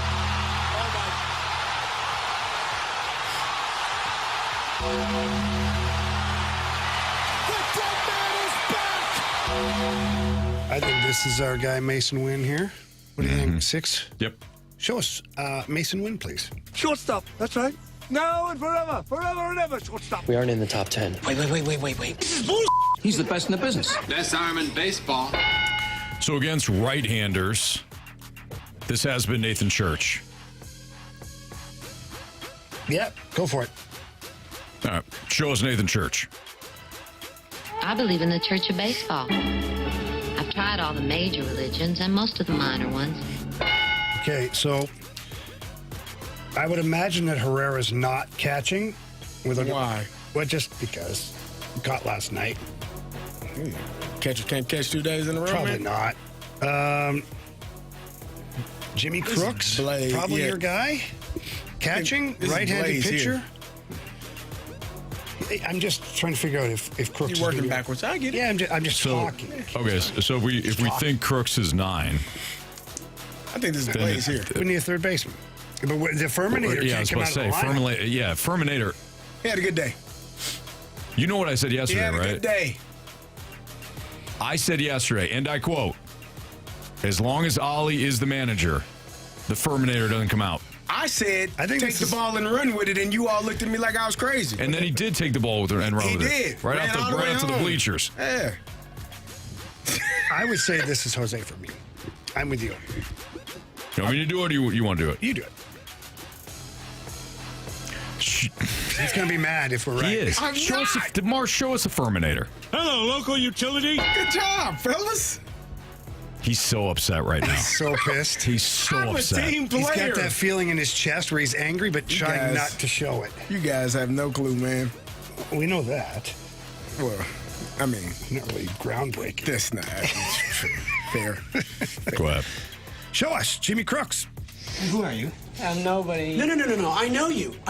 He was at that party with me, the one I was telling you about. Remember? He's Jimmy's brother, the guy, the singer. All right, boys. Go ahead, Marsh, run that thing. All right, leading off second baseman J.J. Weatherholt, batting second in right field, Jordan Walker. Batting third, your first baseman, Alec Burleson. Your cleanup hitter and DH, Ivan Herrera. Batting fifth in left field, Lars Nootbaar. Batting sixth, the shortstop, Mason Wynn. Batting seventh in center field, Nathan Church. Batting eighth and playing third base is Jose Fermin. And batting ninth and catching, Jimmy Crooks. Back. Stay fair. Stay fair. Go Phil! I don't believe what I just saw. Home run. I don't know if you guys noticed, but I feel like Marshy's introduction of that lineup was similar to the Cardinals' play as of late. He didn't have any energy. He didn't give us the oomph that he normally gives. He did the shortstop, but he really wasn't. He's not into it, man. And I would venture to say it probably carries over into the field, man. Wow.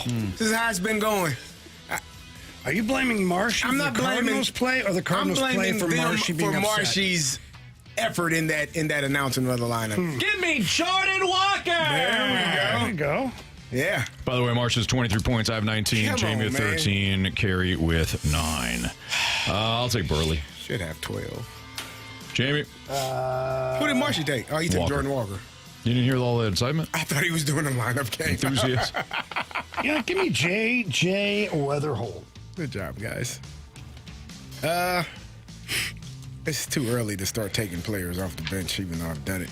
Give me Lars Nootbaar. Wow, nobody went for me. No. Stay away from the hot hand, eh, boys? Fools. Dave Stewart had, I guess, an emergency, so he's going to join us next. Dave Stewart here on 101 ESPN.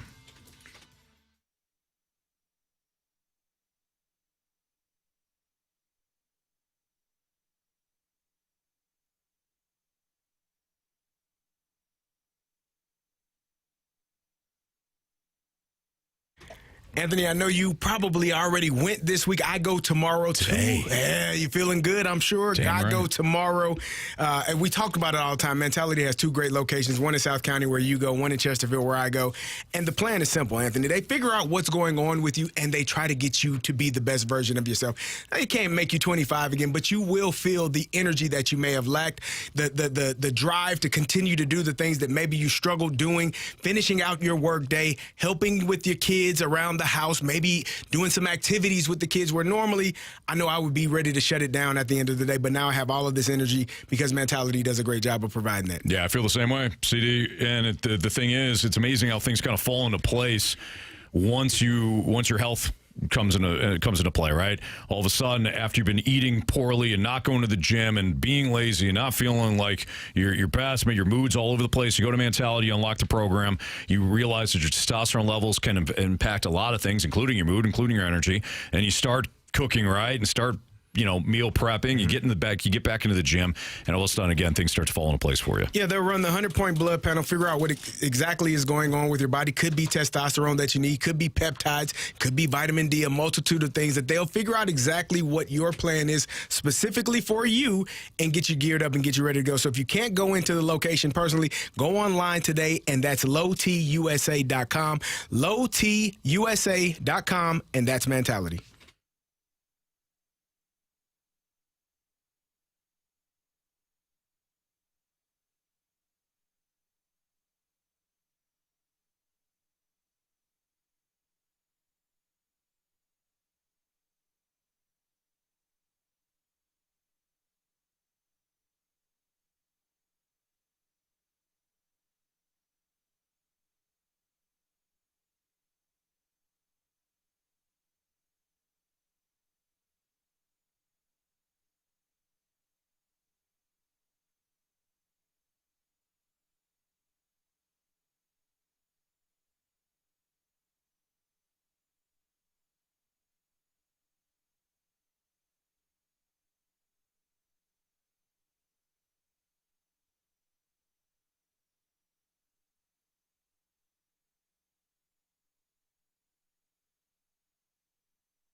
ESPN Sports Center. I'm Andrew Marsh. It's time for a Sports Center update brought to you by Universal Windows Direct. The Cardinals take on the Cubs once again tonight. Michael McGreevy on the mound for the Redbirds. First pitch is at 6:45. Dave Stewart, former Major League Baseball pitcher, will join us next right here in the Fast Lane. I'm Andrew Marsh, and the Sports Center update is brought to you by Universal Windows Direct. You'll be saying, I love my windows.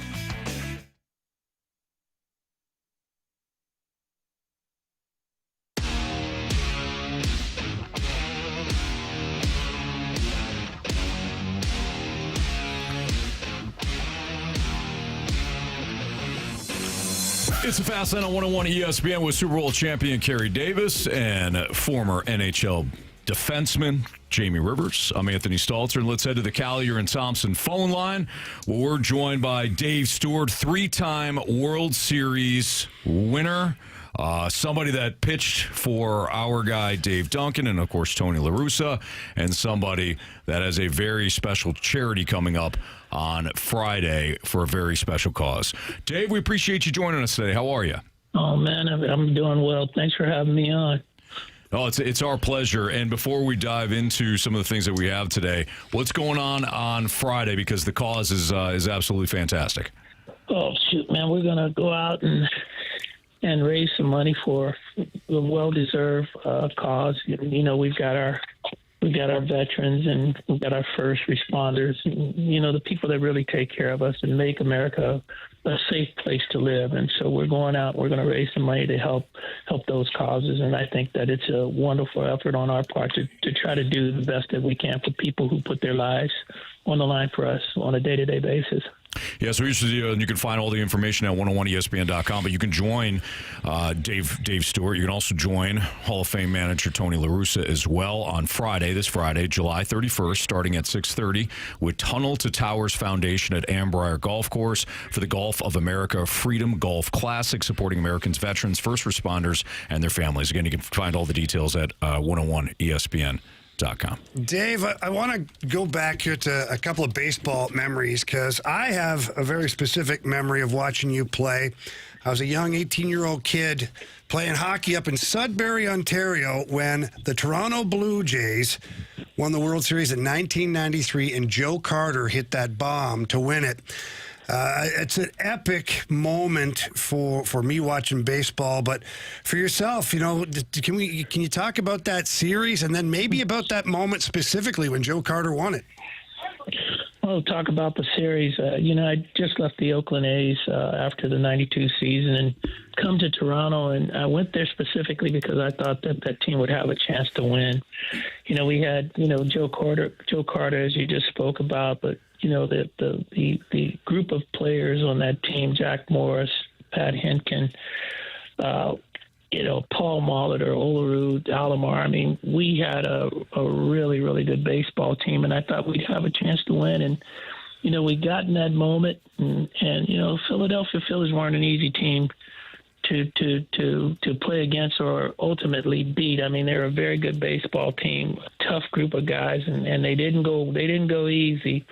But, you know, we got in that moment, Mitch Williams against Joe Carter. And, you know, anybody that doesn't know the background and history of Joe Carter had 10 straight 100 RBI seasons. And so he was the right guy to be at the plate in that moment. And, you know, Mitch Williams served him up one, and he ends up going deep, and we end up winning that ball game on a walk-off.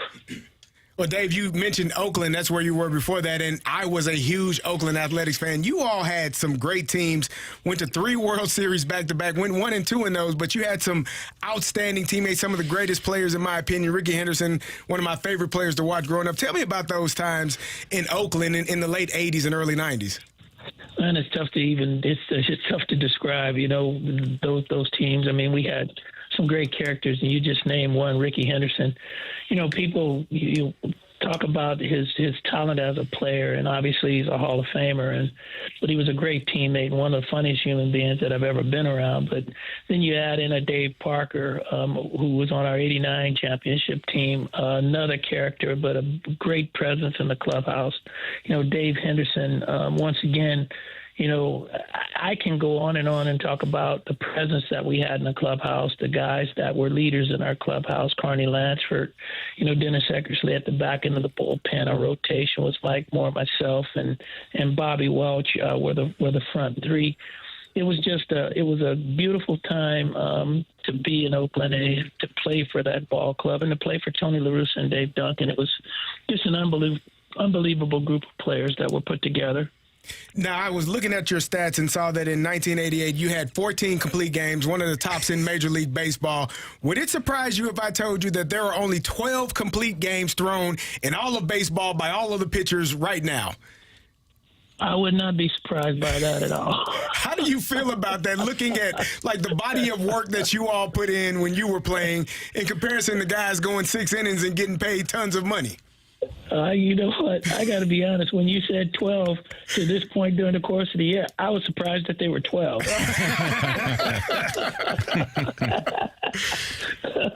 You know, we're in a different time now. Baseball is in a different time. You know, I do some work in the Oakland A's organization now. I'm in our minor leagues, and you know, I was talking to one of our top prospect pitchers, and I was telling them that I had 180 innings pitched at the All-Star break, and they looked at me like I was crazy. So we're just in a different time now. They don't train to throw 200 plus innings anymore. 14 complete games in a season. You know, those things are part of the past of baseball. Now, you know, guys go hard as you can for as long as you can, and that usually equals 100 pitches in 5 innings. And so we're just in a different time. But you know, I tell you what, I wouldn't trade the period of time that I came up in the game for anything. The people that I played with in the Dodgers organization, Don Sutton, Bert Hooten, Reggie Smith, Davey Lopes, Dusty Baker was a part of those teams, and that's how I learned to play the game, through those guys. And it was just a beautiful time to grow up in baseball. So, Dave, if we just expand on that a little bit, because I'm always fascinated with the pitcher position and just the evolution of the game, but the pitcher in particular here, to where we've got, is very different. Now, I remember watching you play a lot, and it didn't feel to me like you weren't throwing very hard at any particular time. Yet, you know, we talk about these guys now, max effort on, you know, several pitches, but they can only go 5 or 6 innings. What do you think the difference is? Do you think you guys trained differently, or do you think you managed the game both physically and mentally slight differently? Well, I think we trained differently for sure. In my period of time, we were runners. A lot of guys in my period of time, we were runners. We were guys that ran miles in between starts and versus, you know, today's running programs. But even more importantly, you know, like I said, we threw a lot. We threw the baseball a lot. We were on the mound a lot. Our bullpens were 20-minute bullpens and not 20-pitch bullpens. We trained to pitch deep in the ball games, but you know, the other piece of it is, it was important, I think, for pitchers in my time to complete games. That was a badge of honor. There was pride in being able to finish a baseball game. And so, you know, we used the 2-seam fastball a lot in the later innings to get quick contact and to get quick outs. We pitched to get outs. We weren't pitching for strikeouts. There's a big deal now that, you know, guys are striking people out, but they're only lasting 5 innings. You know, we can still get, you know, 9, 10 strikeouts in a 9-inning ball game and not throw as many pitches in a 9-inning baseball game. So it's just a totally different mentality. There's more to the art of pitching. In my period of time, and guys are more, as I said, they're more throwers now than there are pitchers. Dave Stewart joining us right now on the Fast Lane on 101 at ESPN. Hey, Dave, somebody that is near and dear to us would be Dave Duncan, your former pitching coach. Do you have anything that you can recall from your time spent with Dave as the pitching coach in Oakland, and just anything that you kind of carried throughout the rest of your career from Dave? The mentality of what it means to be on the mound and to think a baseball game through, to recognize from at bat to bat what hitters are doing and what the hitters are telling you. That's one thing he always said: the hitters will tell you what to do. And so he taught me how to recognize what the hitters were telling me. Situations that, you know, we needed to change speeds, or I needed to get the ball a little bit more inside, or, you know, this guy's telling you that the outside part of the plate is wide open to you. What is this guy doing with runners on third base or at second base, guys in scoring position, that he's not doing with nobody out, nobody on base? All of those things were the things that he taught me. It was the art of pitching and what you do in situations, and, you know, keeping the ball on the outer part of the plate late in the game with the chance of the game being tied by a home run, making them go opposite field if they're going to hit home runs off of you. All of those things were the things that, I mean, there were so many things that I learned from Dave Duncan about preparing myself to battle every fourth and fifth day, that I just think that those things are missing in today's game. Dave, last question for me. You all had a lot of Daves on your team. How did you differentiate who was who? Dave Duncan, Dave Henderson, Dave Parker, yourself. How did you differentiate who was talking to who? Well, we call Parkway. We call Dave Henderson Hindu. We call Dave Duncan Dunk. We call me Smoke. So nobody, although we had a bunch of Daves, none of us were ever called Dave. We were called Well, Smoke, we appreciate you. Again, you can check out Dave Stewart and Tony La Russa Friday for the Tunnel to Towers Foundation at Ambrier Golf Course for the Gulf of America Freedom Golf Classic, which supports America's veterans, first responders, and their families. And Dave, it was a pleasure. We appreciate the time. Thank you for calling us back, and have fun this weekend.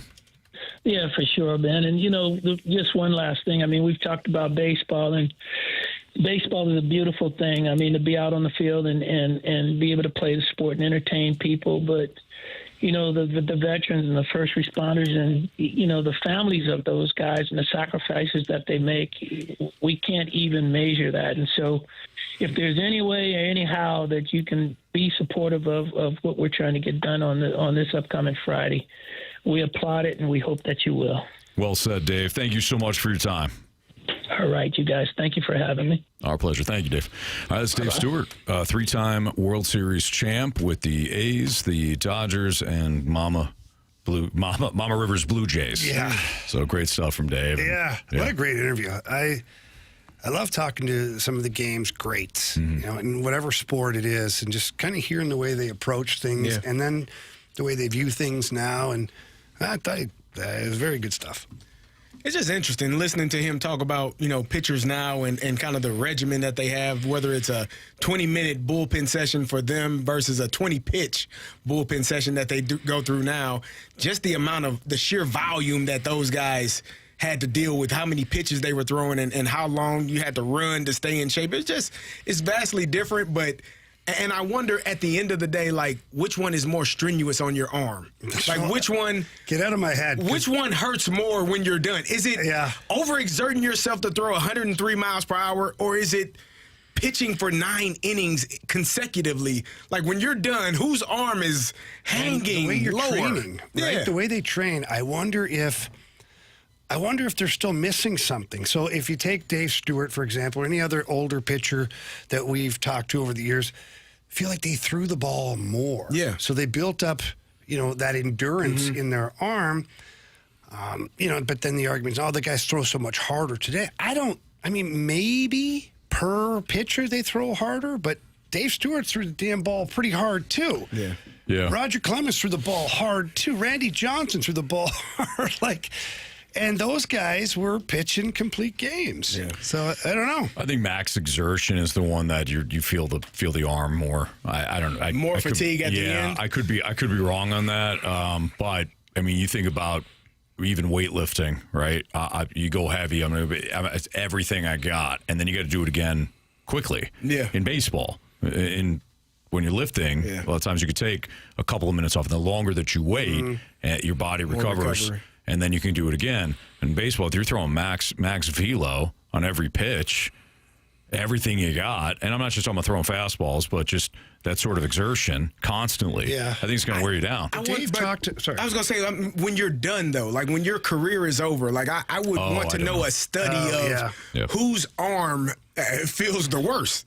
Like, is it the guy? Is it going to be Jacob Mizorowski when he's 55 years old versus like a Dave Stewart when he was 55? I think that's intriguing to me to know which one has the longer lasting impact on your body, because we're all dealing with ailments for different reasons. We are. But for me, it was fascinating, too, to hear him talk about how as the game went deeper, the mindset changed. Mm-hmm.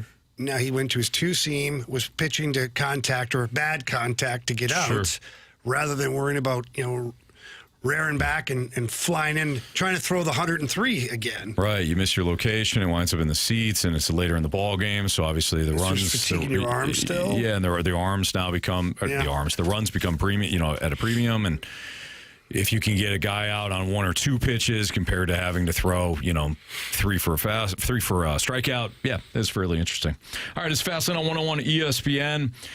There was a conversation earlier today by the crew on Sportsmanlike. They had the conversation, actually it was yesterday, about the quarterback battle that's most interesting in Minnesota, Cleveland, or Atlanta. I also read an article about Kyler Murray that I know you're not a big Kyler fan, Jamie, and I know you're big on talent, Carey. So I got kind of a question for both of you guys next on 101 ESPN.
Jamie Rivers, Anthony Stalter, we called our guy Stewie because we know that the Federal Reserve is meeting tomorrow, and quite frankly, Stewie, we don't know what to think of it. What can you tell us? Well, the Federal Reserve is right now involved in a 2-day meeting. Tomorrow they're going to make some announcements. We expect them to hold rates, but what's important is not what they do, but what they say. And we are a little bit concerned that maybe they're going to announce that inflation is out of check and they're not going to cut rates for quite some time. Maybe they'll even consider raising rates in the future. What does that mean?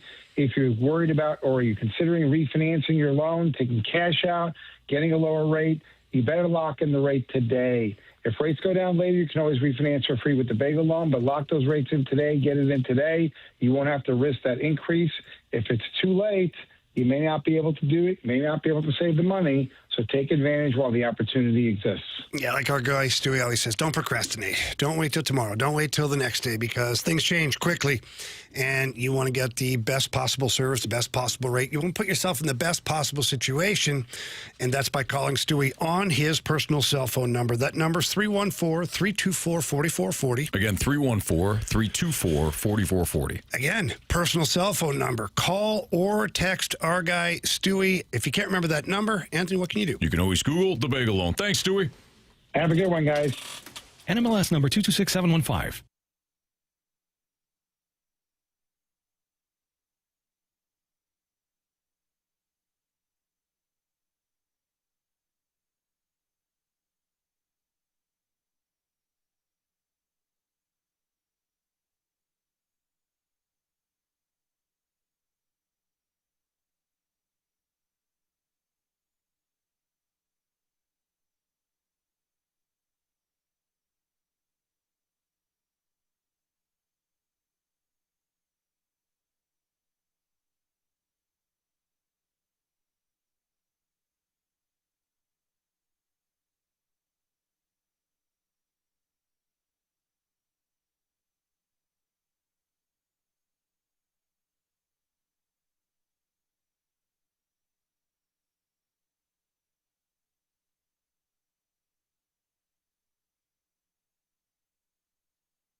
It's Fast Lane on 101 at ESPN. The crew on Sportsmanlike had the conversation yesterday about which quarterback battle is the most interesting, and they discussed Minnesota, Kyler Murray versus J.J. McCarthy, Cleveland, which was Deshaun Watson versus Shedeur Sanders, and then in Atlanta where they have Tua Tagovailoa and Michael Penix Jr. Do you guys have a horse in that race?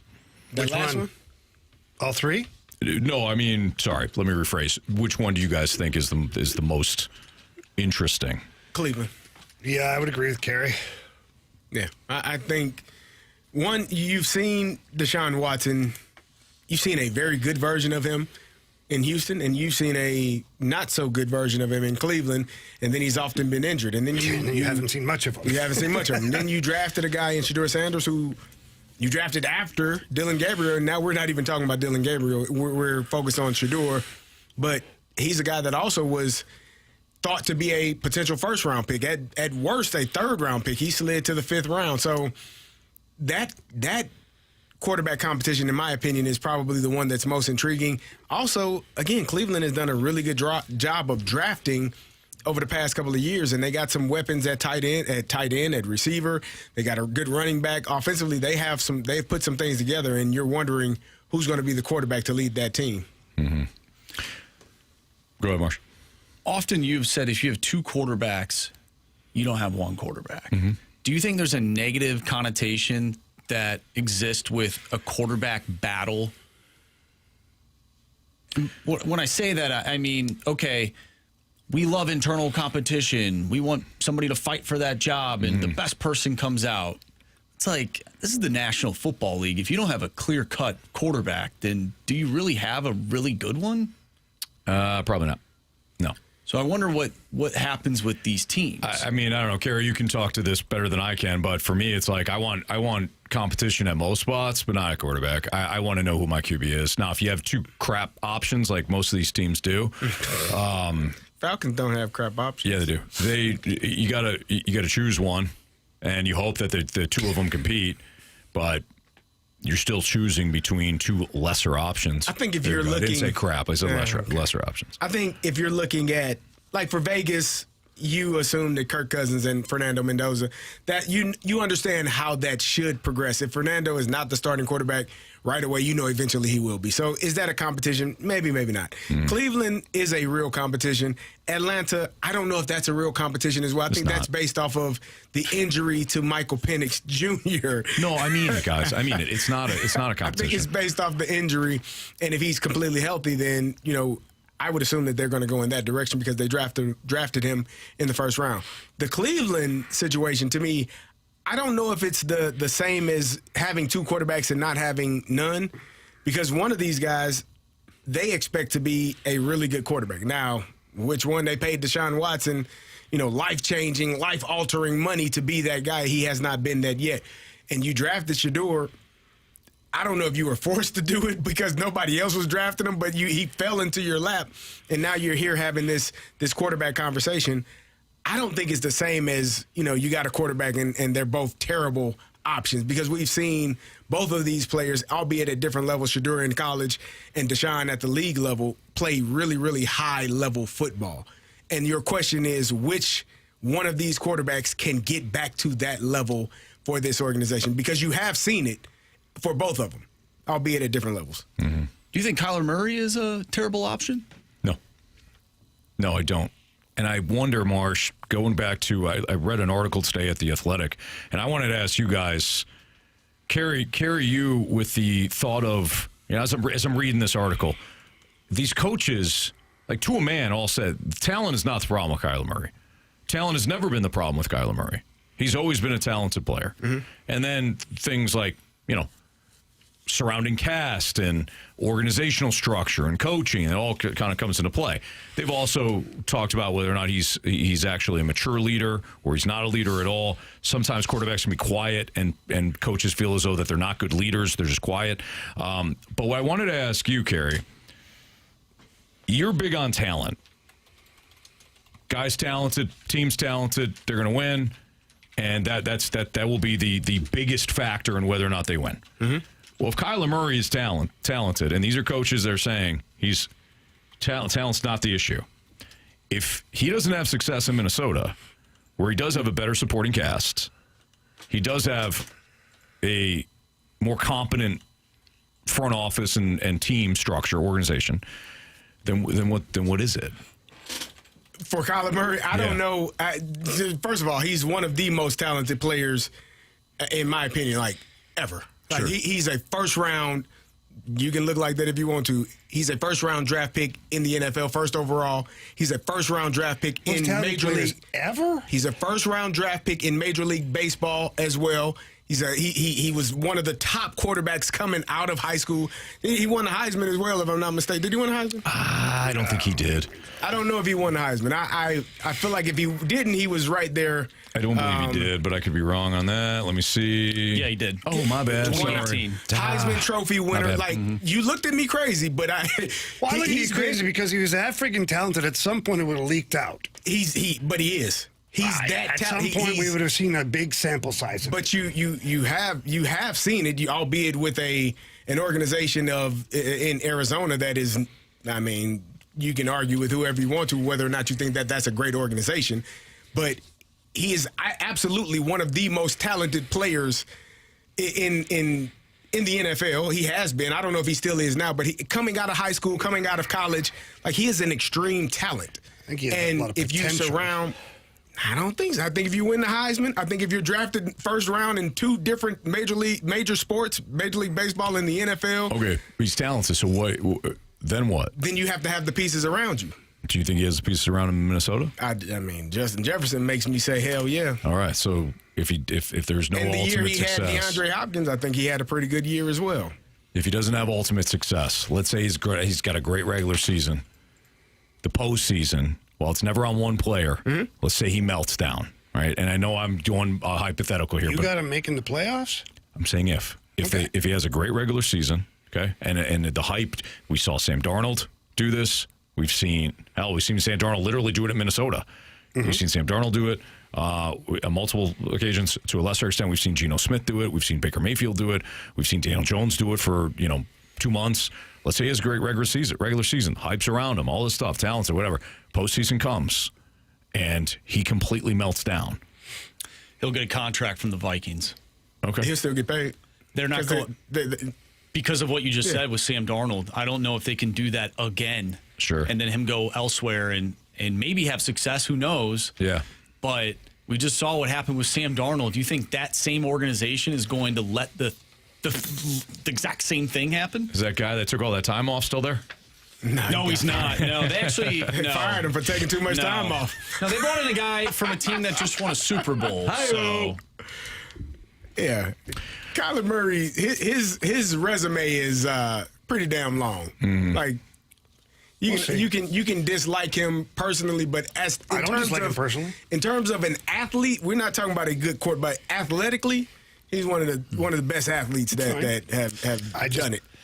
Since the day he came in the NFL, when I watched him in his rookie season, I just have not been impressed with several different things, and I just don't see him being that guy. I've said it. How many years now have you known me? A long time, right? Yes. And I've said it from day one. Correct. Mm-hmm. So we'll see. Yeah, your message has been very consistent. Sounds like Jamie has J.J. McCarthy winning said quarterback battle. No, he hates J.J. Yeah, I don't think that. Hopefully they trade for Baker or something. Well, I wouldn't mind having Baker Mayfield on my squad. I agree. I love what he brings to the team. I love what he brings. All right, gang. Gauntlet next on 101 ESPN.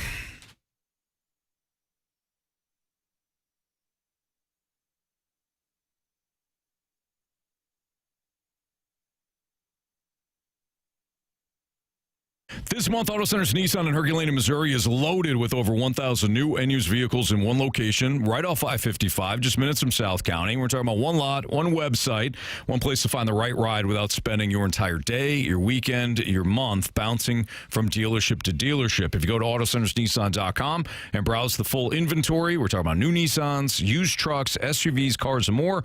They have vehicles for every budget. And right now, new and used vehicles are being marked down by the thousands to make room room for incoming units. So if you're looking for new, for example, 2026 Rogue, Pathfinder, Murano, and Frontier models are available with 0% APR for 60 months. Plus, every new Nissan comes with their 30-day return promise, which means if you're not completely satisfied with the vehicle, return it within those 30 days, and they'll refund your money, set you up with something else you may have been looking at.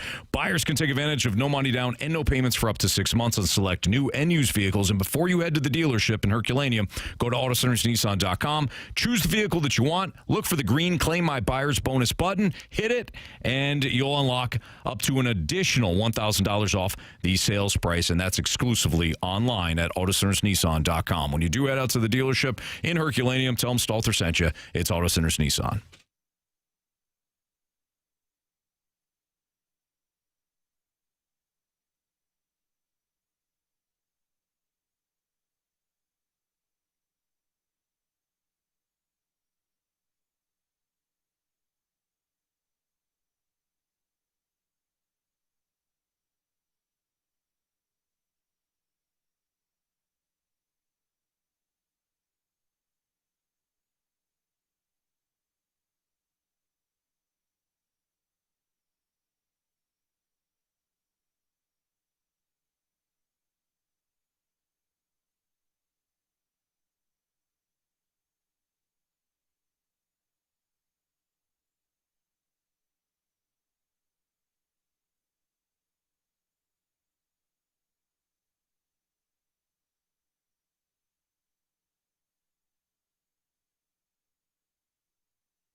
Warriors, 4 categories, 1 challenger. Can you survive the Gauntlet? Brought to you by Blue Note Roofing. Roofing, siding, and gutters. Visit BlueNoteRoofingSTL.com for a free inspection.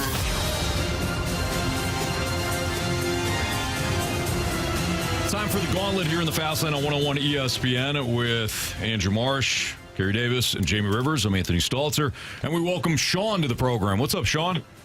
Not much, gentlemen. Thanks for having me. No, appreciate you joining us. Thank you for listening. Thank you for playing. For round 1, would you like to take on Andrew Marsh, Carey Davis, Jamie Rivers, or me? It's got to be Jamie. Got to be Jamie. All right, Jamie, get the blank out of here. All right, Sean. Good luck, buddy. You too. Thank you, sir. All right, Jamie's going to head into the cone of silence right now. Sean, you're going to tell Marsh to spin that wheel. Marshy, spin the wheel. All right, Sean. What are we hoping for?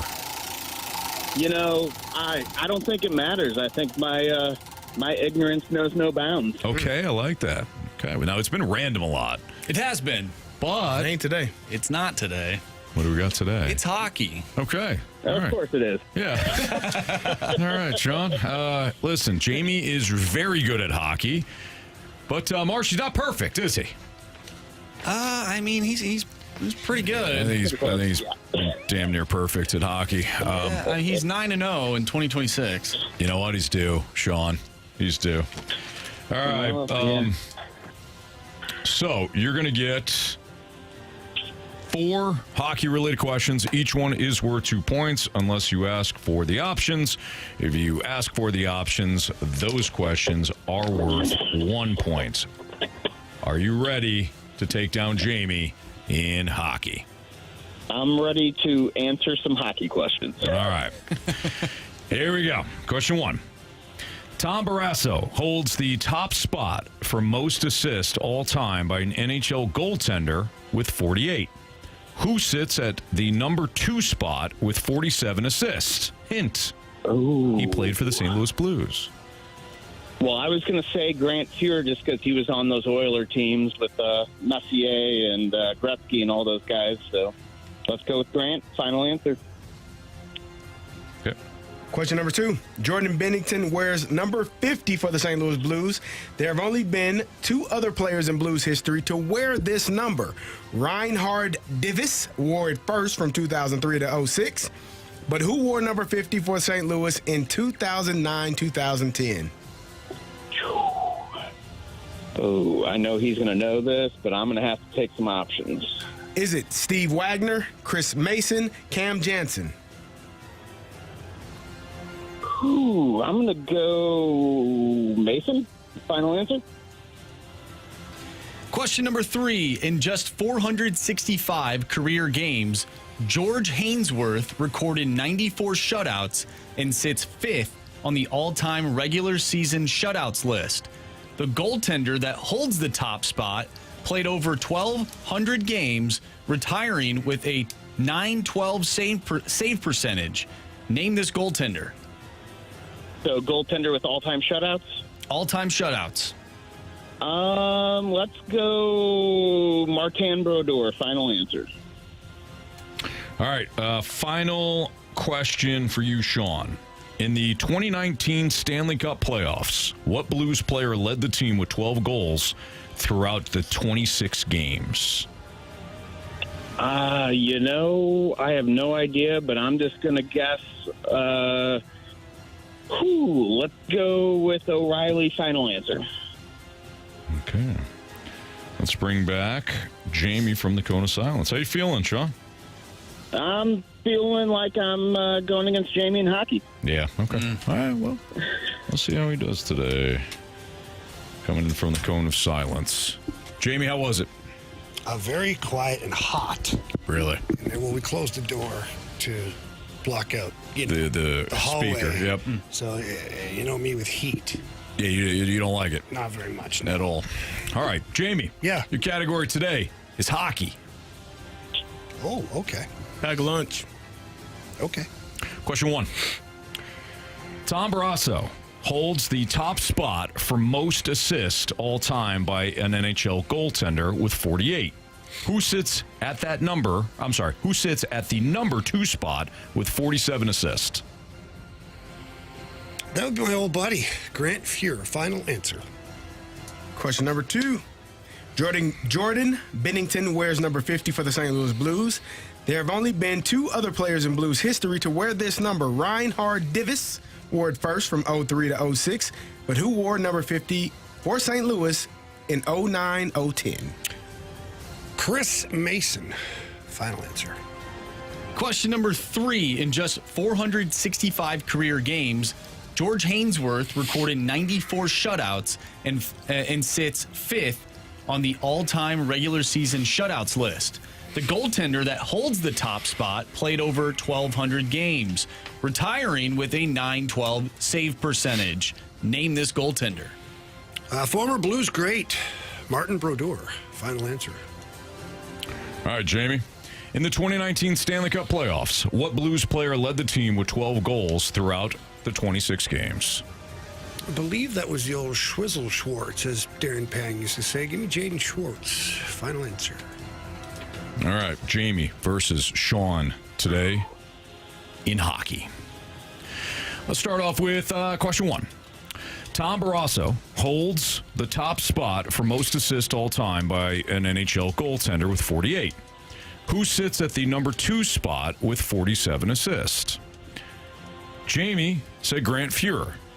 Sean said Grant Fuhr. Correct answer is... Yes, Grant Fuhr. Neither of you needed the options on that one. Well Nice played, job, Sean. guys. Well Got a 2-2 tie. It doesn't get any better, Jamie. Oh, well, we'll see. In just 465 career games, George Hainsworth recorded 94 shutouts and sits 5th on the all-time regular season shutouts list. The goaltender that holds the top spot played over 12,000 games. I'm sorry, 1,200 games. 12,000 would be a lot. Yeah, that'd be a lot. Yep. Yammer Yager could play 12,000. Yeah, certainly. Yeah, on it. 1,200 games. Excuse me, guys. Retiring with a .912 save percentage. Name this goaltender. Jamie said Martin Brodeur. Sean also went with Brodeur. Correct answer is... It is Marty Brodeur. Neither of you needed the options. We got a 4-4 tie. Yes, sir. Yes, sir. We got a battle. Jordan Binnington wears number 50 for the St. Louis Blues. There have only been 2 other players in Blues history to wear this number. Reinhard Davis wore it first from 2003 to 2006, but who wore number 50 for St. Louis in 2009-2010? Sean went Chris Mason. Wow. Jamie went Chris Mason. Correct answer is Chris Mason. Unfortunately for Sean, he did use the options on this one. So as Jamie has 6, Sean has 5. Here we go. I'm starting to doubt this one. It's the only question you guys had opposite answers on. Uh-oh. In the 2019 Stanley Cup playoffs, what Blues player led the team with 12 goals throughout the 26 games? Your options: David Perron. Actually, Jamie said Jaden Schwartz. I'm going to give you what they said. Jamie said Jaden Schwartz. Sean said Ryan O'Reilly. The options were David Perron, Jaden Schwartz, and Ryan O'Reilly. Sean also didn't use the options. So if it's Ryan O'Reilly, Sean wins today. If it's Jaden Schwartz or David Perron, Jamie wins today. Either way, we're going to have a winner. No walk-off. Sean. You have chosen poorly. You lose. Correct answer is... It is Jaden Schwartz. It is Jaden Schwartz. Sean, do not hang your head today, man. 5, you didn't use the options on most of them. You did very well. Shot in the dark with Ryan O'Reilly. Not a bad play given what he did in the postseason. And certainly, for the Blues in that cup run. But Jamie was on a tear today. He got the snowman. Sorry, man. Well, I just want to thank you guys for having me. Jamie, I always wanted to go up against you, just not in hockey. So. Well, Sean, you had a hell of a performance, man. Honestly, great job, dude. Thanks, guys. I appreciate it. That's a lot of fun. No, thank you. Thanks for listening, Sean. Take care. Thank you. You too. Bye. Thank you. Jamie, that happens. Sean should be proud of himself, man. He did well, man. I was surprised when I kept hearing no options, and he's got it right. And he had it right off the top of his head. Like he went right to Grant Fuhrer. Well, Grant Fuhrer played on all those high-scoring Oiler teams, and Fuhrer used to tell a funny story.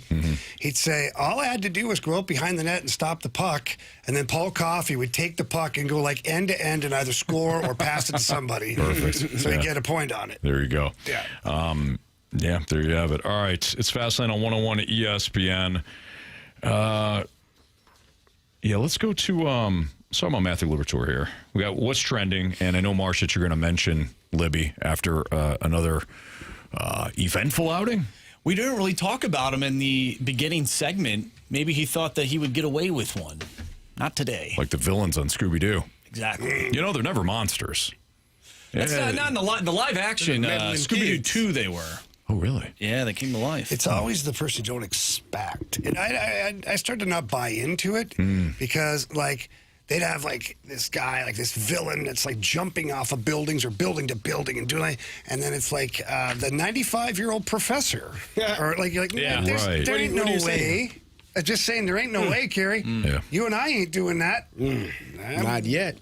We're not that old. I think Carey can do it. I can't remember which one. It's a mentality. You. Two different locations, Marsh. Yeah. South County, Chesterfield. I can't remember which one of you said it last week when we were talking about. Maybe it was Jamie. Yesterday about Scooby-Doo. Probably. But, how did they never pick up on the fact that none of them were monsters? Every single episode, it was the same song and dance. Yeah. I think because Shaggy was high as a kite, and Fred was interested in other things. Yeah. Velma couldn't see. She couldn't see. Half the time. And, that's a good point. Yeah. And Daphne. Daphne was interesting to Fred. Yes. Did anybody else get bothered, though, like as it got later in the cartoon when they introduced Scrappy-Doo? Oh, yeah, Scrappy. I used to think to myself, Scooby's 10 times bigger than him. Just kick his ass.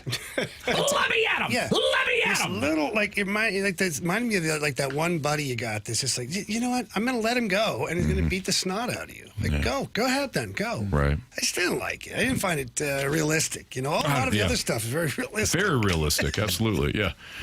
Well, they didn't like Scrappy to the point where then he ended up going to Spooky Island in the live-action movie and causing just a ton of ruckus on that island. Yeah.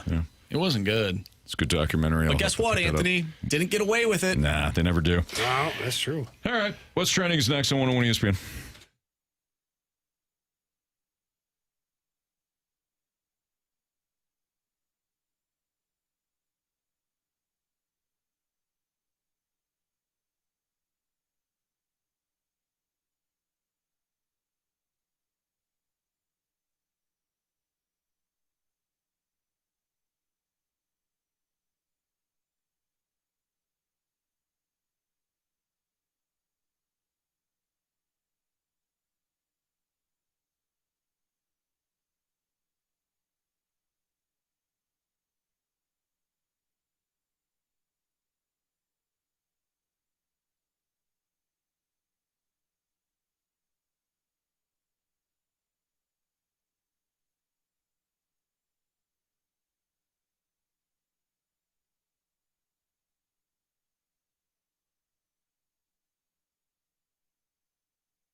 What are the hot topics in the sports world? What in the wide, wide world of sports is going on here? Here's what's trending.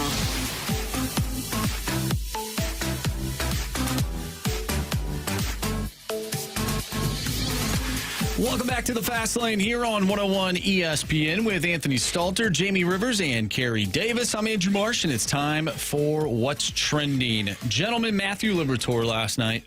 I had the over 2.5 earned runs allowed for Bet the Board, and that hit. 8 hits, 3 earned runs. He walked 2 in 67 pitches. He threw 3 2/3 last night before Hunter Dobbins came in. Ollie Marmol was asked about sending him to AAA. And Marmol's response to if Liberatore can hack it as a starter in Major League Baseball, he said, this is continue to plow on and prove that you can. There's zero going back to let's go gain confidence elsewhere and then come back. That is not an option. So Matthew Liberatore, not going to go to AAA. Is the bullpen the only option for Matthew Liberatore, or are you willing to let him ride it out the rest of the season? For me, it is past time to make a decision on Matthew Liberatore. First of all, I agree with Ollie Marmol. Getting him any sort of confidence in AAA, we're past that. He's got to prove and show consistently that he can get through 5 innings at the minimum without having a massive blow up that puts his team behind the 8 ball. And he has not done that more times than he has had his blow ups this season. Sending him down AAA, I don't think corrects the issue. I think there's only 2 options. He stays in the rotation and you keep evaluating him in a rebuild year, or you put him in the bullpen and you give Hunter Dobbins Liberatore's spot. The problem is if you trade Dustin May at the trade deadline, Dobbins is likely to come into the rotation anyways. So in that case, you can bring up Quinn Matthews and then again move Liberatore into the bullpen. But that's only 2 options. Either Liberatore stays in the rotation at the big league level, or he goes to the pen. You want to send him to the penitentiary? No, sorry, Carey. I know he's playing poorly, but damn it, man. That would be extreme. Not That's what I meant. harsh. Some could say he's stealing money. Oh, come on, man. That's Kirk Cousins. Yeah, he's right. That was for Anthony. I love you, Kirk. Thanks, Gary. I ain't got nothing against you, Kirk. Get your money, baby. Yeah, no doubt. Steal that money any way you can. Oh, come on, man. I don't think he's stealing. Photos. Oh, boy. Certain conversations his agent has had with the right people. I don't know what it is. Well, Marsh, you've seen it. Threatening messages left after football games. There's something. There's different tiers. Nice message. Whatever there is, there's we didn't see the second half of that message. There's different tiers to whatever it could be. Sometimes we do lists, right? Different tiers. There's got to be a tier system where the Patriots are at the top, and Kirk Cousins is somewhere, maybe not in tier 2, maybe tier 3 or 4. You know what list or tier I'm talking about, Anthony? The Patriots, they're at the top. Yeah. You're talking about the certain guys making certain deals? Maybe. Okay, yeah. I'm wondering. Right. There are tiers. Have you not seen this man's tears when Kirk Cousins wore the Falcons Every shirt? time, Man, it's bad. Well, I know. He was on my team for a while. He was still okay with your team. for your team. Let's get back to Matthew Liberatore. Anyways, Matthew Liberatore. Yeah, I don't know. I brought this up how many starts ago? Yeah, where I'm if you're just going to do this, it's just going to be the same thing over and over again. I think this is a case where, again, I think the All-Star game will be used as the mile marker, and if they have to drop him down to the pen, the trade deadline. What'd I say? All-Star break. My bad. You're good. Trade deadline coming up. I think that's the mile marker, and I think this is a situation where you could, if things don't work out exactly the way you want, if you're Heimblum, you could make a minor deal, throw a 15 or a 20 prospect at somebody and go get a starter from another team, just a third or fourth guy with a rental kind of whatever, and then you move Liberatore to the bullpen and you finish out the year and you create a competition in the offseason. Or somehow you do the math and the equations and you try to do the rotation gymnastics and get Quinn Matthews in for a start, and then somebody else in for a start. I don't know. I don't know if Matthew Liberatore is going to stay in the rotation if this is what we get almost every single time. Right. So on the Redbird Report, and this isn't verbatim, but when I listen back, Tanner and BK were talking about Matthew Liberatore and sort of the struggles that he's going through and what the Cardinals can do.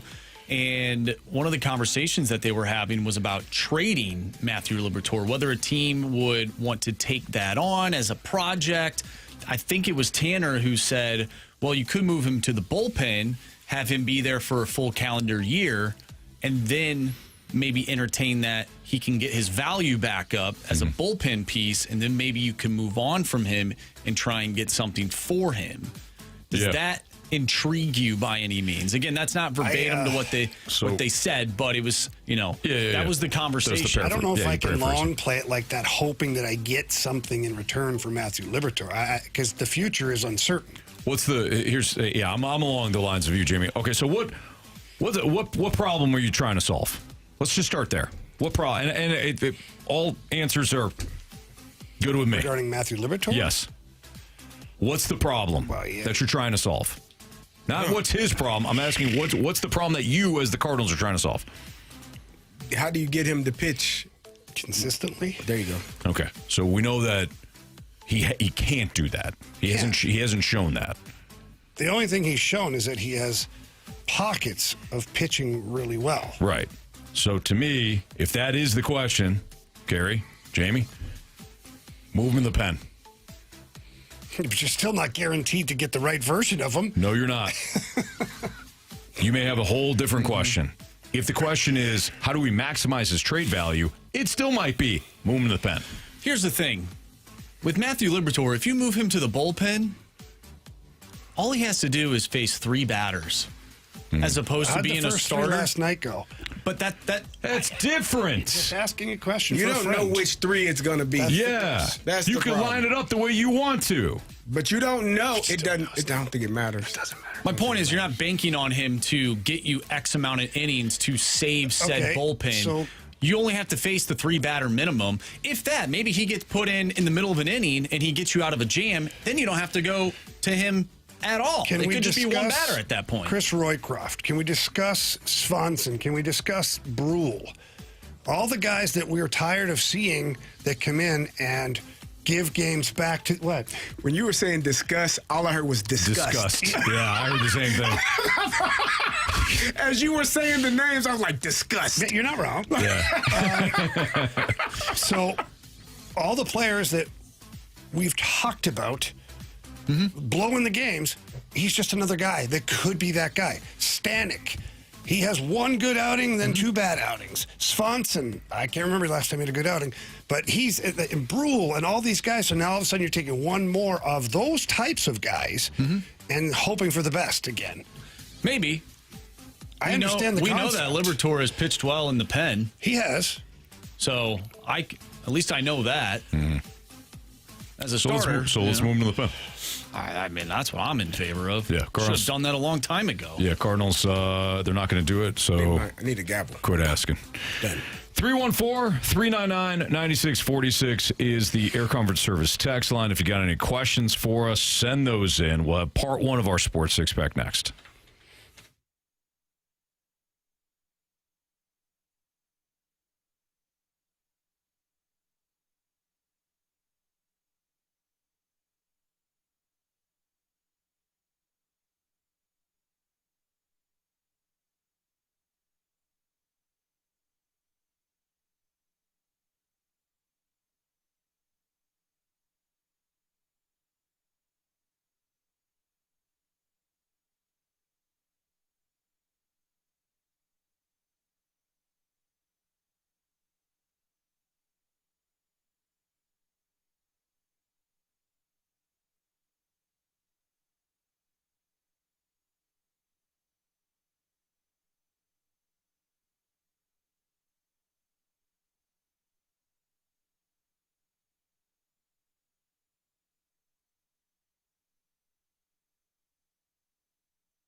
Center.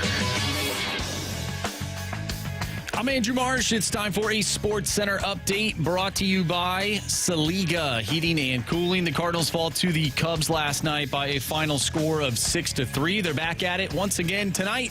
6:45 first pitch with Michael McGreevy on the mound. We have part one of our Sports Six-Pack coming up next, so get your questions into the Air Comfort Service text line 314-399-9646. We'll answer your questions next. I'm Andrew Marsh, and this Sports Center update is brought to you by Saliga Heating and Cooling, a Daikin heating and air conditioning dealer.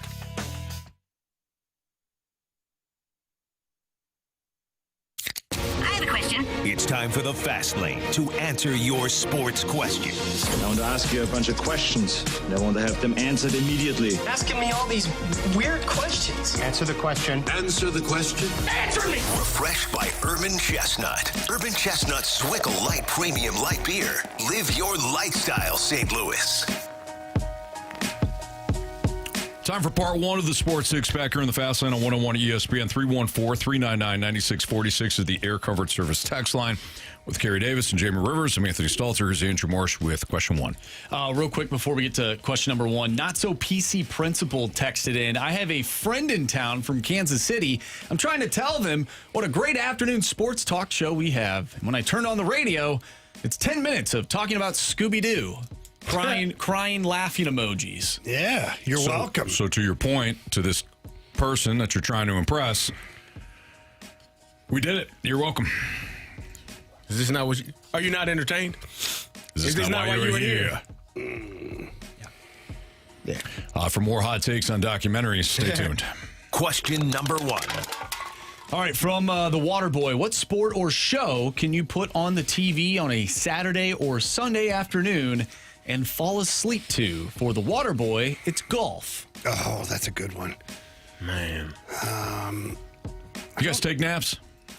If I can. What is this I don't take word that naps. you speak of? Yeah, If I can. I can't. Can't do it. Even when I'm tired. Even when I'm dog tired, I can't take a nap. Yeah, it doesn't happen. Not going to happen. Quit often. asking. I took a nap the other day and didn't realize I was taking a nap. Look at you. I was sitting there watching TV. I woke up like 20 minutes later, like, oh, Yeah. I was asleep. Yeah, I don't really. I would love to nap. I really would. I'd love to somehow work it in. But even when I have a chance to sit down and kind of decompress, like let's say it's just a kind of a raining Saturday afternoon, there's something to do.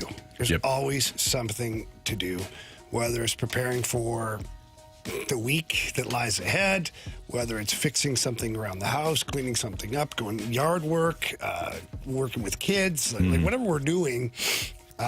So I don't have nap time. Even like when I travel with the Blues, I don't really get naps. Well, I don't. Most of the time in the afternoons, end up trying to get in as many hours as I can with you sleep guys. on the plane? No. Do you get a chance? You don't sleep on the plane? No, I don't sleep on the plane. Really? I don't. That's like the... sometimes I look forward to it. I get relaxed and stuff, but I don't sleep. Yeah, anytime I fly, I will put my headphones in, my earbuds, mainly because I don't want to strike up random conversations with people. I hear Not you that on I'm that one. antisocial. Sometimes I even don't have anything in, like on. Just put them in so that people don't talk to me. And I go to sleep. Yeah. Good sleep. It does happen from time to time where like I'm not off for like 15 or 20. But yeah, I don't sleep a lot. 314 wants to know, does the random nod off count as a nap, or are naps planned? I think it does. That's a good question, I think the random, because it depends on how long the nod off is. Like if it's 12 to 20 minutes, I think that's a nap. It's a power nap, right? And sometimes that's all you need is a power nap. Sometimes a power nap is more effective because if you nap past that, you go into like the deep REM, and then when you wake up, you feel worse because you're still groggy. Yeah. Right. So like the 15 to 20, 25, that range there, I think you wake up feeling kind of refreshed and a little bit startled too when it's unexpected. Oh. Like when you kind of, and you look at the clock, you're like, oh, but you're okay. I feel good. So, you're right. That's a good question, Marshy. If you nod off, or if it's planned, are they both a nap? I think so. I think you're right. I think any chance you get to get it in, you get it in. You know what I mean? Well said. Jamie gets it. Question number 2. Curb Stomp wants to know, with Busch Stadium having the least amount of home runs, what's the chances of moving in the walls conversation starting back up? That is an interesting question. I didn't realize this. BK and Ferrario and T-Bone were talking about how Busch Stadium is last in the major leagues for home runs given up. Now, it's not as easy as just kicking a wall in 10, 15 feet. No.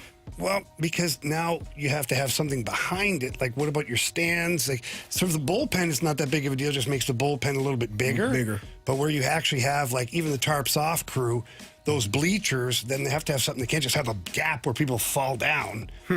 So I don't know. And then it would cost quite a bit of money to readjust that, I would think. That's coming out of your wallet. Put a little, do like the little league. Your wallet. Like the little league wall. Little league fence up. Yeah, that would be safe for sure. Nah, that's a home run. And Jordan Move that Walker's fence running up back 10 yards. on a 3-foot high fence. Put the little league fence up 10 yards in. We're working on it. Just bear with us. But you wonder, though. You talking about like that orange one? Yeah. The little league fence. Yeah. In the outfield. Yep. But you wonder, like, I fixed it. If the Cardinals, if Chaim Bloom and the Cardinals can lean into this, and if they do get the pitching that they're actually looking for, it could, in theory, become a home field advantage. Now, your offense still not very, like the Cardinals' offense on the road compared to home is substantially different this year. So everybody suffers. I think it helps. You get you some more home runs. Here's an idea. How about you just hit doubles? I don't want to do that. No, thank you. I mean, okay, fine. No. If you don't answer the question, doubles. I agree. If you don't answer the question, just don't. Here's an idea. Build a pitching staff, like a complete one, and play to your ballpark like teams used to do. But you're... So quit whining. Oh, man. But the fences. Come on, man. You hit doubles, pitch better. They're pitching well. They're not giving up a lot of home runs. Huh? Is that bullpen pitching well? Okay. Now, in fairness, the Cubs knocked the ball all over the park last night. Like, they didn't have a problem. Left side, right side, home run, doubles. Furminator hit one out. He did. Almost got another. Yeah, almost did. Quotations. Yeah, but the park. Damn park. Yeah. Cardinals are the third worst team in Major League Baseball in home runs. Doubles, correct. There you go. Okay. Can't hit doubles, then you're probably not going to hit more home runs. I don't care where the fence is. Just saying. But if you move it in. Now you'll hit more doubles. There you Good call, go. Carey. Yeah, see? Okay. I don't know how that works, but don't worry about it. You're welcome. All right. Problem solved. Question number 3. All right, the 314 is going on a Blues Dream road trip in March. Edmonton, Vancouver, then Calgary. Jamie, the 314 could use some bar/restaurant intel, please. When is he going? In March. Is it going to be still freezing? Snow on the ground, really cold. Vancouver won't be. Edmonton and Calgary might be a little bit bitter for you. Hotel bar. Hotel bar in Vancouver, the Pacific Rim Hotel. That's the spot. Oh, great food. Good sights? No, just great food. Great food. Good Okay. people. Calgary. Calgary's got High's Steakhouse.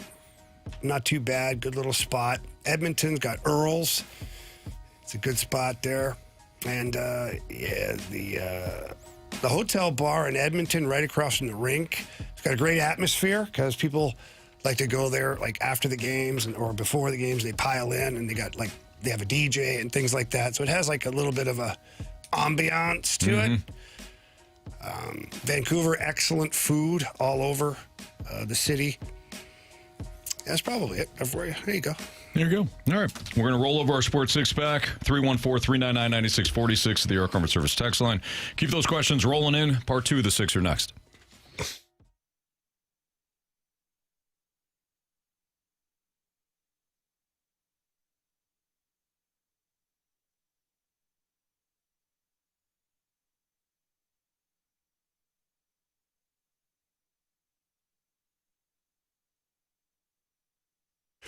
My friends over at E&B Granite, been in the business for over 20 years here in the St. Louis area. And if you're planning a kitchen upgrade, but maybe you're stressed out about choosing, I don't know, the wrong colors, a sink style, maybe even just your countertops, let's not forget that they're right there to help you. E&B Granite's your complete source for premium stone countertops, granite, quartz, marble, you name it, they've got it. And they've got it on site, too. That's the best part.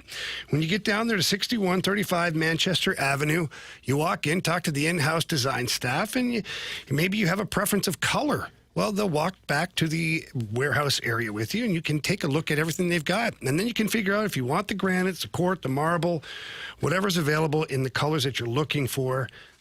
E&B Granite's there to help you. They also have designer cabinets for all price ranges, so no matter what your budget is, they've got you covered. And that also includes flooring. Again, whatever your tastes are, whatever your budget is, E&B Granite can help you with all of that stuff. But please, again, visit the showroom at 6135 Manchester Ave, or you can call, get a free quote. Tell them Jamie Rivers sent you in. That number's 314-645-9300. That's 314-645-9300. They also have an amazing little thing that you can check out your layout instantly using the online kitchen visualizer, and you can get that at enbgranite.com. Again, that's enbgranite.com.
It's time for the Fast Lane to answer your sports questions. I want to ask you a bunch of questions, and I want to have them answered immediately. Asking me all these weird questions. Answer the question. Answer the question. Answer me! Refreshed by Urban Chestnut. Urban Chestnut Swickle Light Premium Light Beer. Live your lifestyle, St. Louis.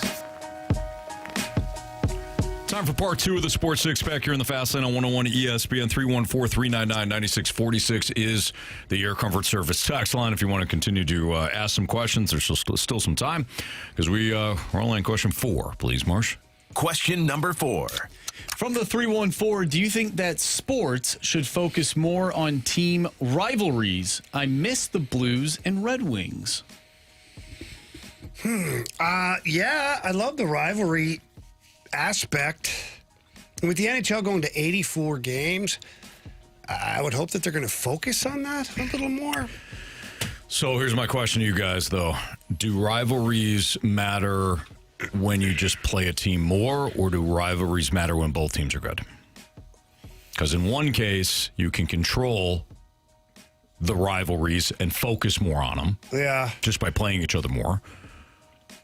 But if they're not good, does anybody care? Or if one of them's good and one's not, do you care? I think it still holds water.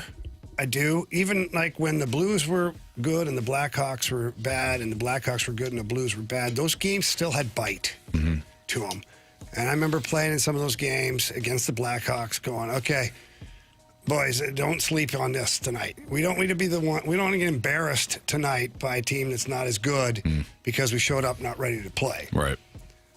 And I think that, I think the Blues have a couple of rivalries right now. I would say the Blackhawks and the Blues although it has not been as intense, it's still there. I think the Nashville Predators have certainly entered the chat as far as a rivalry, and a lot of that has to do with their fans traveling and Blues fans traveling very well back and forth to each other's buildings. Mm-hmm. I don't think the Red Wings Blues rivalry could ever get to what it once was when I was a Blues player and then a Red Wings player. I don't know. I don't know how you guys feel. I think the rivalries, I think they're fun. I think that if nothing else, even if it's not two competitive teams, it still gives people something to be nostalgic about and talk about. Mm-hmm. But I still think, I don't know, just for me, I think it matters how the teams are doing. I understand what you're saying from a player perspective. Like, hey, let's not sleep on these guys. But I also think that rivalries change. Like, you're always going to have your top rivalries. Mm-hmm. But how many times have we kind of developed a rivalry with the Predators or with the Dallas Stars or the Minnesota Wild? I think those are still there. I know, but they kind of rotate, right? So, and it depends on. I put the Winnipeg Jets in there too right now. I think that there's some bad blood there. What do all those things have in common, though? The Blues have played those teams in the playoffs. Yep. They play each other in the playoffs. Stakes are highest. Mm-hmm. I think that's where rivalries are first created, is in a playoff series. To be honest, the Avalanche and the Red Wings, that whole thing started in a playoff series way back when. Mm-hmm. And then it carried over into the regular season. If you look at the Blues and the Wild, they play each other quite a bit in the playoffs. The Dallas-St. Louis rivalry's gone back for a long time as far as playoffs are concerned, even back to my day when Brett Hull left here and went to Dallas. That rivalry kind of spiked a little bit then, too. But again, both teams were good. Mm-hmm. So maybe there's an argument on both sides. I don't know that it necessarily has to be a playoff scenario. I think division teams that you play the most or, consistently, like college, you think of Michigan, Ohio State. It's never a playoff scenario. They could both be 0-10, 0-11, but they want to win that game. So I think it's kind of how close you are, like in proximity to a place. How many, especially in college, like a lot of those guys, some are from Michigan that play at Ohio State and vice versa. That plays a part into it. And then, like, for me, I think it starts in the regular season and then carries over into the postseason. I think about us in Baltimore. Like, we played them 3 times the year we won the Super Bowl. One at their place, one at our place, and then one at our place in the playoffs. But that rivalry was full-fledged, like, hatred. Kerry, you brought up an interesting point there. Do we think that rivalries in college are greater? I think so. Because there's a ton of history. It's a different crowd, too. Like Ohio State and Michigan, no matter where they are in the national rankings, that's a heated game. Yeah. And, last year with Mizzou in Kansas. Big game. No, but it meant something to some people. Mm-hmm. So it was a rivalry game for them. And then we have some of the other ones, too, that even if teams aren't quite even, the intensity and the excitement is still there for their fan bases. Yeah. I think it's like in college, I do think it's just a different atmosphere. Yeah. So, I agree. It does hit a little bit differently. I think it just really depends. It depends on the players that are on said team. It depends on how good one team is. I'm thinking of the Yankees and the Red Sox. That rivalry in the early 2000s was incredible, and there were some great storylines. Did you know that those two teams played in the postseason? Was it last year? Which two teams? The Yankees and the Red Sox. You remember that? Yes. He's a Yankees fan. Well, his father is. I think to your point, though, it didn't stand out. Did not stand out. Wasn't the same because there was a stretch where those two teams, they weren't playing each other in the postseason. It wasn't the same. Yeah. I think of football. Colts, Patriots, Tom Brady, Peyton Manning. Mm-hmm. Massive rivalry in the early 2000s, 2010s. Then Peyton Manning went on to the Broncos. And it wasn't the Patriots and the Colts anymore. It was still Tom Brady and Peyton Manning, but he was on a different team. Mm-hmm. So I think it just depends on those rivalries and us as fans, how we how we go about them and what we deem to be a rivalry. Yeah, no, I agree. Fire away, Marsh. Question number 5. Also, could you imagine if the Cardinals and Cubs play in the early 2000s when the Cardinals were doing their thing, Cubs were making a run in 2003? Can you imagine if they were playing each other consistently instead of the Astros? Yeah, it'd be fantastic. Cardinals Astros instead it's Cardinals Cubs. Right. That'd have been crazy. And Steve Bartman and Alex Gonzalez could screw it up for the Cubs against the Cardinals and not the Marlins. All right, Tim's Toothless Bottom Boy. What is an unexpected skill or talent no one would expect you to have? I can sing. Oh, we know that. Well, now. But people might not be privy to that information. You go to, I think I've asked you this before, you go to a karaoke bar. What's your go-to? Usher or... Is there a certain song? Boys to Men. Boys to Men? Yeah, either or. Okay. Usher, Boys to Men. Motown Philly back here again? I sang Sam Cooke at one time. How'd it go? It was good. My guy. Did they throw money at you? Not yet. Change gonna come. Yeah. It just depends on how I feel, man. Okay. Every now and then. Let the pipes out. I like it. Thank you. Nice work. Nah, appreciate it. Yeah. Jamie? I don't know. He can skate backwards. Yeah, but it's different. I can't do it. Sport that I played. We expect that. For me, I don't know. As crazy as it sounds, I remember a lot of things. Like, not the things that I'm supposed to sometimes, but like if I'm doing, like even sometimes when we do our live reads or first like some TV commercial, like I did one earlier today for my buddy Kevin over at Strategic Air Services. Check that out. He was trying to give me a big script and whatnot, and I just said, give me 3 bullet points and a website. And then I just carried it from there. Like, just something like on the fly, can do it. Now, maybe it started with doing TV and how that's worked, and just, and coming into radio, there were certain obstacles that were there, that were difficulties, but for the most part, and you'd be a better judge of this than me, I've never felt like I've struggled. It's felt like, so. You're very quick on your feet. Maybe that would be the talent. Very. Yeah, you're very quick on your feet.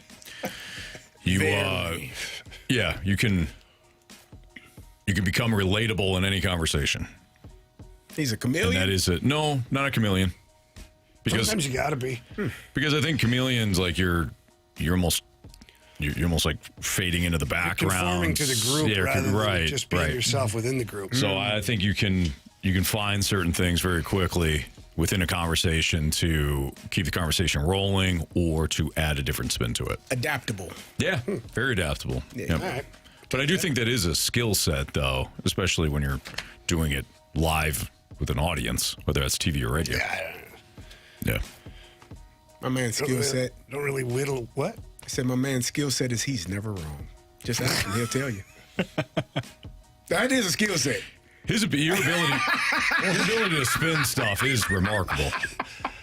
What? Sometimes you guys just don't understand. It's a different way of looking at things. Sure. Yeah. And, sometimes it's just, as we brought to your attention, that sometimes you're looking at it wrong, and that I might shed some light on how you should look at it. Sure. Yeah. I love that. It would almost, Carey, be like hunting, and you've got the deer lined up in the scope. Yeah. Right? Actually, I saw a documentary one time. Okay? And kind of a big game hunter of a park. Okay. And he was hired to control, animal control. Well, these animals were dinosaurs. His specialty was raptors. Yeah. He's going to get buried. His name was Robert Muldoon in this documentary. And Robert Muldoon, at one point, before his tragic death, Spoiler alert. had a velociraptor lined up in that scope. Yeah. I mean, this velociraptor was dead to rights. Mm-hmm. Until another raptor was, boom, right out. It didn't even know it was there. Yeah. Muldoon had no idea that this raptor was there. That's Jamie. Yeah. The one that comes out of the bushes when you think, I've got this raptor lined up. There's another raptor right on the side of your face that is ready to eat your face. And that's what happened to an unbelievable travesty. I'm not sure how I feel about this now. That's Jamie. Jamie's a raptor in this case. What's your talent, Anthony? I got nothing, man. I really think don't. you're quick on your feet, too. Like when we had the whole... sarcasm is definitely a talent. Definitely is. But I don't know if that's a talent, though, you know? The Roman some times, people are like not that good was... at it. Try to be sarcastic when you're not good at it. It just comes across as like arrogant or like it comes across wrong. I know like people a that cocky think, fat A. Yeah, right. I was about to say, I think some people actually take what I'm saying to serious. We all know somebody who thinks they're funny sarcastically, and it's just not funny. Yeah. And you're like, not sure. Take that. Is he serious? Right. Is he serious? I know what it is. This man's really good at remixing songs. Oh, that is a skill. On the fly. You know, Marsh, yeah, that's true. I appreciate that, yeah. It's somewhat scary, but it is a skill set. You ain't gave us one a good one in a long. Yeah, you know, however creative. It reminds me of a documentary that's coming out soon. In fact, in which a childhood story, one that provides a lot of lessons to kids about not lying and what happens when you lie. Okay. We all remember the tale of Pinocchio, right? Yeah. Is there a Pinocchio movie coming out? It's a Pinocchio movie coming out. Okay. This Pinocchio's jacked up. Okay? Wait, it's the horror Pinocchio movie. Yeah. So, Marsh, I appreciate it. You pointed it out. I like to take jingles, like the old school Pinocchio movie, and kind of remix them with the new school Pinocchio movie. Those jingles become very haunting. You know what I realized? It might be seasonal for you, though. Because you don't really do it in the summertime. No, I don't. It's like when it's dark outside. It's like when it's 3:30 and it's starting to get dark. That's true. I haven't done one in a while. And then Anthony's personality just becomes kind of dark as well. He's like, wow. I'm on this guy's side. That's a good point. I didn't think about that. He's like a werewolf when the full moon is out. Man, He starts to seasonal turn for a little bit. I got to tell you about something I saw one time. What happened? It was quite disturbing, too. Okay. And I just got to meet Anthony. It was a short period of time. And Mike Ryder was trying to build up the social media stuff here at 101 ESPN. And so they went to Anthony for a video, post-game after a Blues game. It was 2019. And now I remember. My man decided that it was a great idea to post this video. Now, all of it's coming full circle, okay? Me too. I got to see it. You don't want to. It's disturbing. I think it's Cardinals. It reminded me of the Blair Witch Project. All of a sudden, the camera was focused. It was like around the room. And it was on my man with like that little wee flashlight and this concrete wall and like everything. And he's like, and the Blues tonight. They took their souls. It looked like he was a hostage. I think it was the Cardinals. No, it was a Blues game. Was it the Blues? Yes, because we were doing like post-game reactions to the Blues, and it was an exciting time. He just said that he remembers everything. I'm sorry. I remember things like that, and I remember watching that going, oh my God. Yeah. He's being held at gunpoint. I was in my basement. In someone's basement. It did look like I was awesome. I even addressed it. I'm sure that someone else wasn't being held at gunpoint. Videotaping. I didn't know where you're going with that, Jamie, but I remember that. Yeah, and I even said it at the start. I go, if it looks like I'm in a, and I think I used one of your phrases, not a Turkish prison? A Turkish prison. I'm like, if it looks like I'm in a Turkish prison right now, it's because I am. I thought it was Silence of the Lambs, a sequel. Yeah. And all it was like me in my unfinished basement because the kids were running around and all that stuff. And I needed to, like, all right, I just need to do this real quick. But yeah, it totally looked like I was a hostage situation. So I picture Anthony goes home and just sits down in the dark. Yeah. Clear my thoughts. And he thinks a jingle's scary. Oh, yeah. Yeah. Especially to On the Road Again. Oh, my God. Yeah. Okay. You guys ready for the biggest question of the day? I thought that was. That's next on 101 ESPN.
It's time for the Fast Lane's biggest question of the day. Presented by Banner Construction, the experts in James Hardy Siding.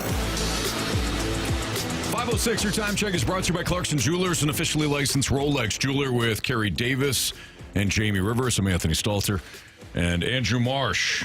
Actually, you know what? It's my biggest question of the day now, isn't it, Marsh, as I look over at the rundown? I did read the article, Anthony, this morning, and I was like... Do you want to pose it? No, you can pose it, but it's just funny and a little behind-the-scenes thing for listeners. You know, we put all the stuff together, and we, like, put it on at the same time. And it's just funny because we both had the same thought process when it comes to what our biggest question is. Well, there you go. So the biggest question is, and I'll pose it first and we'll dive into it, is this season proving MLB owners are wrong? Ken Rosenthal put together an interesting article at The Athletic in which he talks about the labor negotiation and how it's disguised as a standings column. And what I mean by that is Rosenthal says MLB owners are laying the public relations groundwork for a salary cap before the next collective bargaining agreement. So that's what we know, right? Like the MLB owners, they're pushing for a salary cap. But then Rosenthal makes an observation. Teams are complaining that there aren't enough sellers in Major League Baseball at the deadline. Why? Because there are too many teams that are still alive. A lack of sellers, of course, means more buyers, more teams believing that they can win, more meaningful games, more competitive races. And these are the exact things that Major League Baseball, the owners, are suggesting don't exist. They're saying, hey, we need more competition. We need more parity. Competitive balance. We need competitive balance. Yeah, but if supposedly there's if baseball supposedly lacks competitive balance, then why is everybody still competing? And not selling at the deadline. Correct. Because they still feel like they're in it. But Jamie, you got a look on your face that you just smelled Carey's broccoli. So yeah, boy, that's powerful too. It's seeping in the walls in the office. Come on, man. What are you thinking? Not apples to apples comparison? No, I just look at Major League Baseball, and there's only a couple teams that I really think can win it. So as much as the races in some instances are alive and well, like the Dodgers are 12.5 games ahead of the Diamondbacks in their division. And the Milwaukee Brewers, 6 ahead of the Cubs, but they're 11.5 ahead of the Pirates, 13 games ahead of the Cardinals. So they're kind of running away with the Central. I don't think there's any risk of them losing the Central. And, the Braves are 5.5 ahead of the Phillies. I do still think the Phillies are a strong team. But then when I get to the American League, the American League's a mess. Yeah. It's a mess. It's not competitive as far as because they're all good teams. It's competitive because they're all kind of fumbling the ball at some different point. Right. So it's being competitive by default, almost. It's being competitive because the teams are flawed. It's just like last year when all the teams were competitive for the final wild card spot in the National League. Were they really competitive, or it was just a race of the worst? Yeah. So No, Jamie, I think you bring up a really good point, and it really goes to how competitive balance is defined differently by different people. So Ken Rosenthal is saying, hey, this has been a competitive season. Look at how many teams are in it. But Jamie, to your point, and I think to the owner's points, small market teams can't consistently compete financially. That is why they're pushing for a salary cap. Well, in the wild card race in the American League, there's only 3 teams above 500. Yeah. And in the National League, 1, 2, 3, 4, 5. 5 teams above 500. So do we just not consider Milwaukee? Are they the outlier? Because you just said small market teams can't compete, and they're second in the National League. Yeah, with the second best record in the National League. So do we just exclude them because they're the outlier? Because in my opinion, that would be my example as to why we don't need it if I'm on the player side. Sure. Small market teams can compete. Look at the Milwaukee Brewers. They do it every year. They're winning the division. They're one of the top teams in the National League year after year. They're not a huge market. You got a lot of pennants, too. So. Well, Anthony, that's not the point. Dang. What happens in the playoffs? Mister, I'm only about championships. Nobody knows. It's only about titles. Unless I'm talking about the Milwaukee Brewers. Yeah, I mean, you're not wrong, Carey. You're really not, because you're right. The freaking Brewers are competing at a high level every year. But I do think it's funny because you often go to championships. They can't figure out how to win a championship. It's a fair point. So the Brewers were really good last year. They're really good this year. And the year before. And then they played the Dodgers in the NLCS and got swept. That's correct. That's kind of my point. Yeah. So now the Brewers could, after many years of doing what they have done, they could win a championship this year. Look at Carolina and the Hurricanes. The Panthers? No, not the Panthers. Let's look at the Hurricanes. Okay. They went all those years. Couldn't win. We made jokes of them.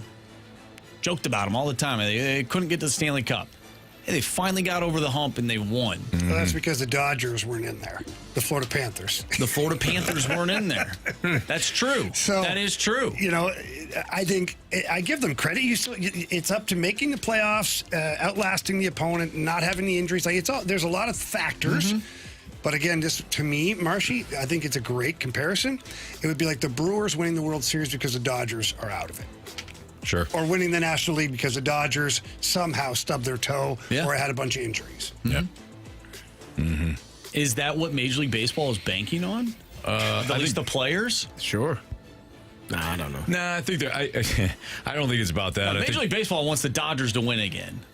Well, I think the players just want to make sure that there's no cap so that their superstars can earn as much money as humanly possible. Here's another thing. I don't think they care about like how many teams are competitive. This just came to my mind. These small market teams, they're fighting for the third wild card, second wild card. They're going to play in a 3-game series. Where? Right now, Atlanta? No. Just those teams. Bottom 2 wild cards. Where are they playing that first series? On the road. So they're not getting any money going into that's correct concessions or any of that because they're not playing home games. I think there is a playoff revenue sharing where there's a percentage of each gate. Like the total sales goes into the pool, and I think they split. I could be wrong, but I remember them talking about something like that because the argument was there of like, what's the incentive of making the playoffs if we don't get a damn home game? Yeah, that's true. Like at least in the NHL, you're guaranteed 2 home games. Yeah, guaranteed. If you limp into the playoffs, yeah, you're right. Owners probably wouldn't have agreed to having the home field advantage. Yeah. If the road teams don't gain some sort of and I could be wrong. compensation. I feel like I remember something being said about there's you're probably some right. kind of sharing. Okay, yeah. So MLB playoff ticket revenue is split between a central players bonus pool and the team owners, according to specific formulas set by the collective bargaining agreement. Yeah, I remember things. Nice, you too. Going back to the previous segment, yeah. So each postseason team receives a share of the money earned from playoff gate receipts. So there you go. Obviously, the World Series champion receives the highest percentage of the pool, followed by the World Series runner-up, and so on. Now, to your point, Marshy, they don't share the parking and the concessions. Well, and things that's like why that. I said concessions and all but that at least, stuff. if you don't get a home game, at least you're still getting some kind of payout. Yeah. All right, that's Jamie Rivers, Andrew Marsh, Carey Davis, Anthony Stalter. So Deion is trying something new out in Colorado. And in wake of what we talked about earlier about Ohio State gaining the patch that's going to pay them $17 million a year in their sponsorship with JP Chase Morgan, or whatever the hell it's called, Deion's trying something new. Will it work? That's next on 101 ESPN.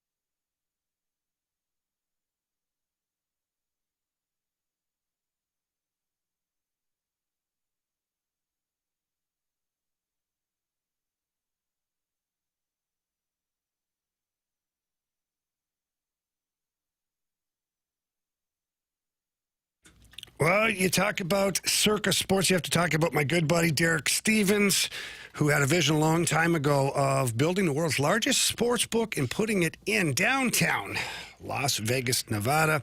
Well, now you can hold it in the palm of your hand because Circus Sports, they've got lots of different apps out there, but they do have one for the state of Missouri. All you got to do is get on the App Store and download the Circus Sports app. And once you do so, let's remember that they have a great promotion right now. They're celebrating America turning 250. And right now, users in Missouri, you download, sign up, or even if you're current Circus Sports user, you click on the promotion and you put $250 into your account. And once you play through that $250, Circus Sports will reward you with another $250 right back into your account. And you can use that as you may, whatever you want to do. It's a futures bet. Maybe it's a money line play, player props, parlays, all of that available over at Circus Sports. They got great payouts, high betting limits, and the app is very, very user-friendly. It truly is sports betting the way it should be. So please celebrate 250 years and find out more at circusports.com. Again, that's circusports.com. Must be 21 or older and a Missouri gambling problem. Call 1-800-GAMBLER.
This is Fastlane on 101 ESPN. Carey Davis, Jamie Rivers, Anthony Stalter. So earlier in the show today, we talked about how Ohio State has aligned itself with a corporate sponsor in which they'll have a patch on their jersey, and they're going to get like $17 million a year. More money for Ohio State that already has a bunch of money and obviously is a great program with a rich history, and players want to play for them anyways, and they'll get a bunch of players that all they have to do is throw a bunch of money at them too. What? If you're Colorado and Deion Sanders, you probably don't have the same deep pockets. You may still have some influence because you're Deion Sanders, but maybe not as much as you had coming off the first season in Colorado, in which you played very well. So I was reading an article at The Athletic in which Deion Sanders has talked about wanting to get players that are motivated. Mm-hmm. So in other words, Colorado isn't trying to build the most talented roster anymore. They're trying to build the most motivated roster. It's a philosophical shift. Last year, they chased stars or chased players either in the transfer portal or big-time prospects that were just the most talented.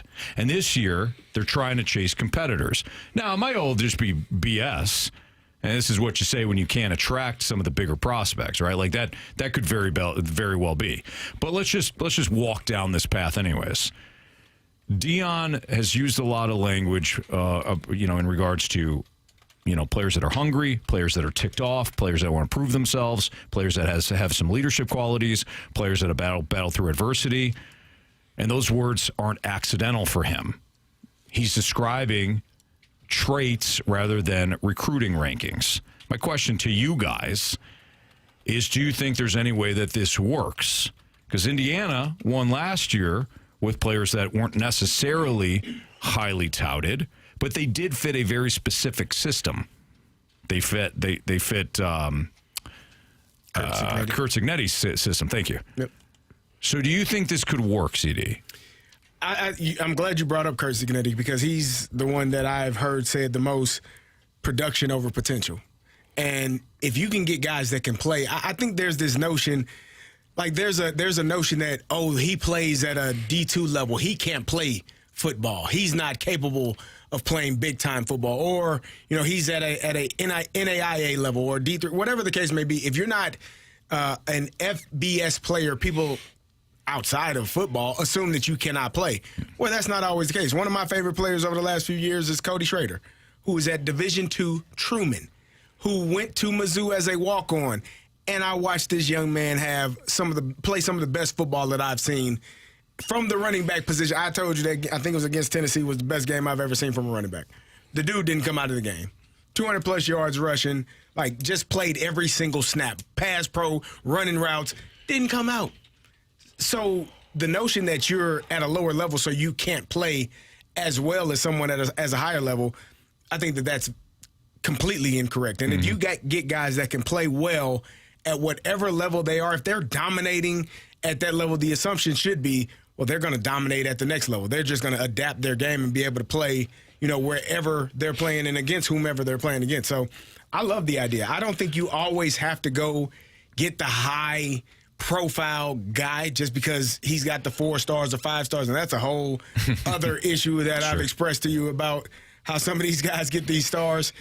But if you can get a guy that can play football and loves the game of football, and as in that article he says they're hungry, like they want to play, they want to be in a big time environment, they want to play for a big time program, for a big time coach, and they know that they can play, and they've been playing at a lower level. I see he had some guys from Northwest Missouri State that went to the Pac-12 media day. Mm-hmm. Like you're getting guys that want to be where you are and want to play hard, and obviously they can play football at a really high level already, so that's why they're there with you. So almost create. Sorry. No, that's right, Jamie. Obviously, he can find players too. I mean, he got Travis Hunter, who was committed to Florida State, to go to Jacksonville State, and then eventually to follow him to Colorado. So he does have an eye for talent, and he can recruit those type of players too. So it's not just he's looking for he can only find one player. Yeah. Do you think what Deion's doing? Well, we think it's smart and whatnot, but do you think what he's doing is creating the best program at the next level. So, I mean, you've got your top tier. Sure.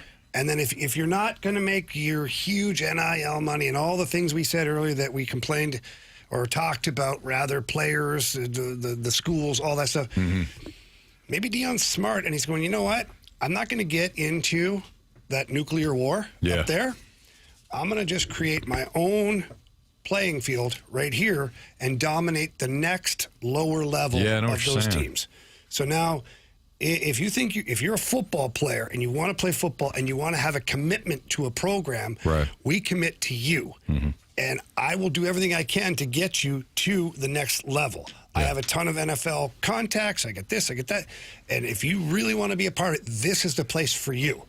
I see what you're saying. I think that's a really interesting thought because you're right. We're not going to die. It's almost like the Brewers, right? We know we can't compete with the Dodgers. So what can we do differently? Yeah, we scout differently. Okay. Well, Deion is building a roster that's different. He's going for a very specific type of player. It's not unlike Cignetti. Cignetti, he was bringing in guys from his previous stop, James Madison, in which he knew they were productive players. And I'm sure Cignetti has, and I haven't dove into Indiana's roster head to toe, but he's probably getting more productive players. See, that's the type of player he wants.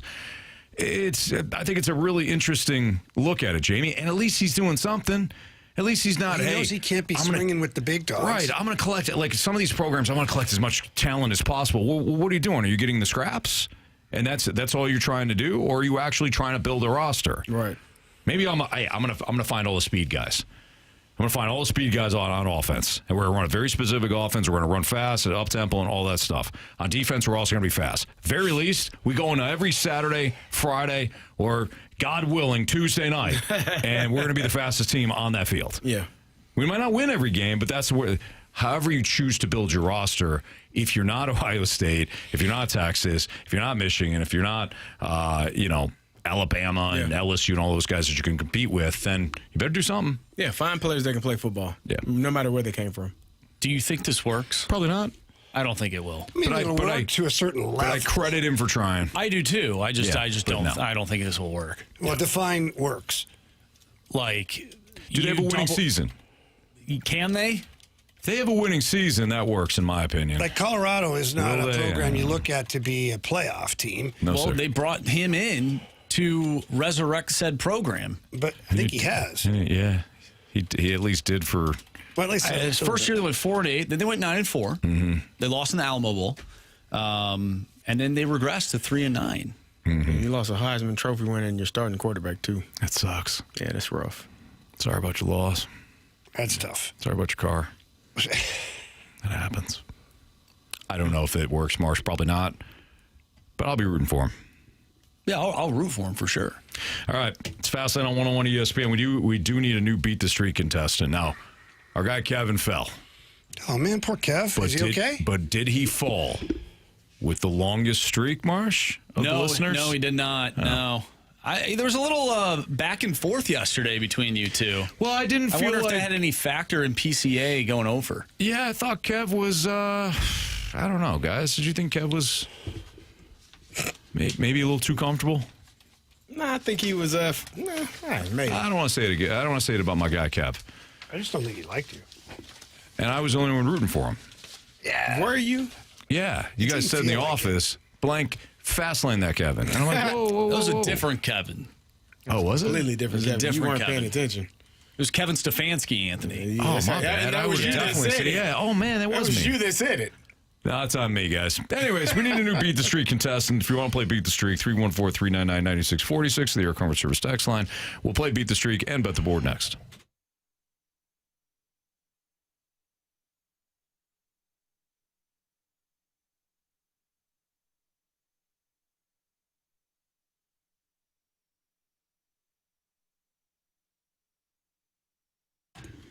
My friends over at Urban Chestnut got a lot going on, including a couple of really good events coming up this week. July 29th, don't forget, it's bingo night down at the Midtown Brewery and Beer Garden. July 30th, Trivia Night, also at the Midtown Brewery and Beer Garden. Spent some time at this place. It's awesome. It really is awesome. You should check it out. You should also check out the brand new Squirrel Works, the Hazy IPA from Urban Chestnut. It's a smooth, hazy IPA that delivers bright tropical notes and an easy, juicy finish. 6.6%, so you get a little bang for your buck there. You can buy that in 4-packs or single cans, of course.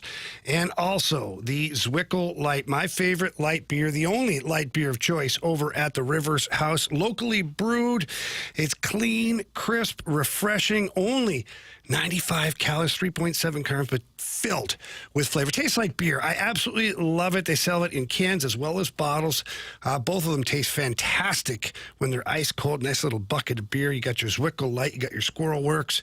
Find them at your local establishments all over the place, including at your local Dirt Cheap. Urban Chestnut is the place to be. So many great events and also great beers. For more information, you can visit urbanchestnut.com. Again, that's urbanchestnut.com. Prost!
ESPN Sports Center.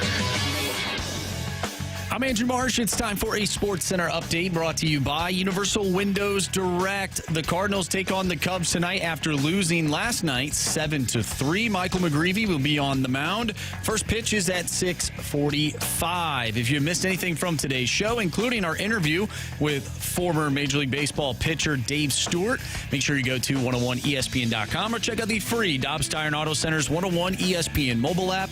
Just head to the podcast page. You'll find all of our interviews and all of our shows there, and it's all brought to you by the Schaefer Door Company. I'm Andrew Marsh, and this Sports Center update is brought to you by Universal Windows Direct. You'll be saying, I love my windows.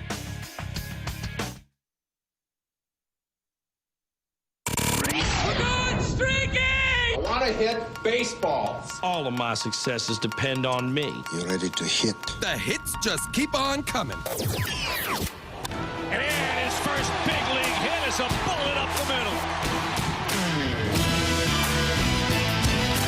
Time to play Beat the Streak here in the Fast Lane on 101 at ESPN with Andrew Marsh and Carey Davis. I'm Anthony Stalter. Jamie had to leave a little earlier.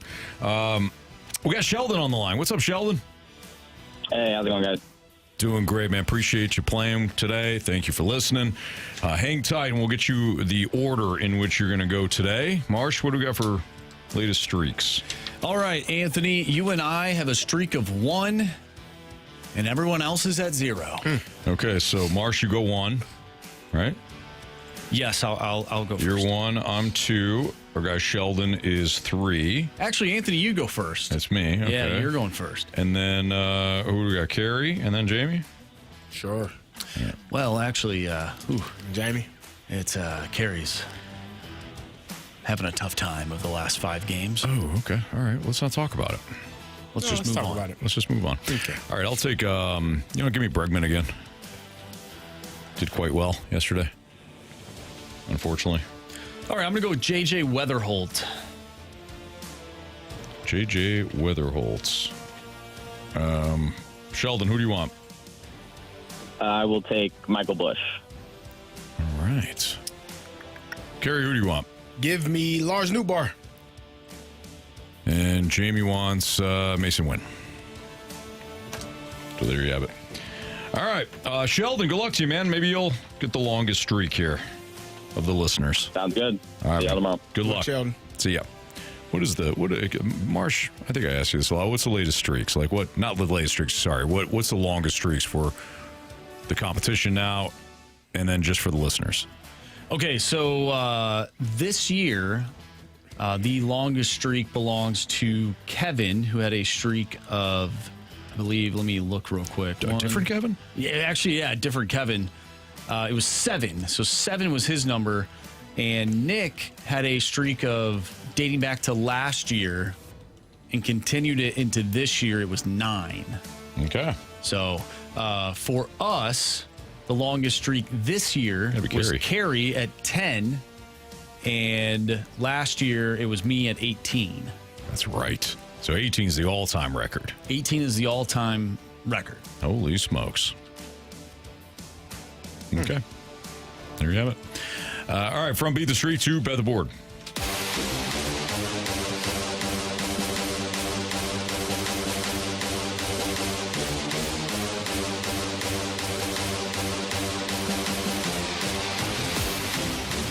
All right, how did we do last night, Marsh? All right, Anthony.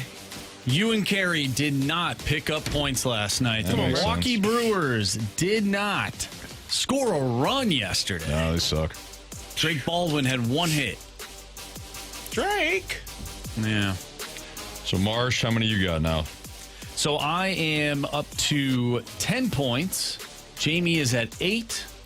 Anthony, you are at 7, and Carey is at 5. Man. Okay. Struggling. Yikes. All right, Marsh, you're up. All right, so Aaron Nola and Sandy Alcantara face off against each other today, starting in 35 seconds. Give me the under 0.5 runs in the first inning at minus 115.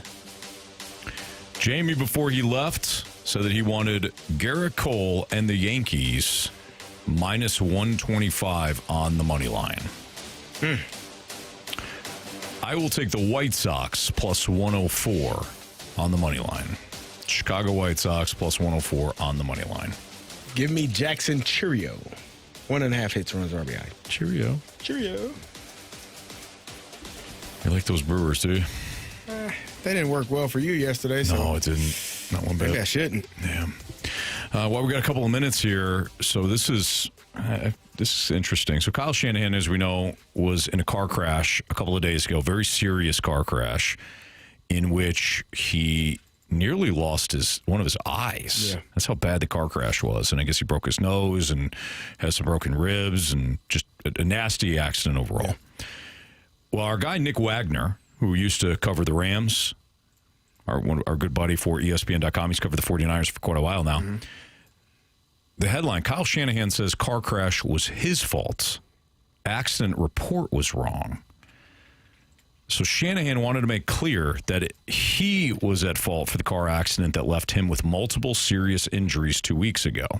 Sorry, so I said it was a couple days ago. I guess the news came out a couple days ago. Yeah, news came out a couple days ago. Speaking publicly for the first time since the crash, Shanahan spent about 30 minutes with a handful of Bay Area reporters speaking about a California Highway Patrol collision report that he says erroneously assigned blame to a 21-year-old woman for the accident.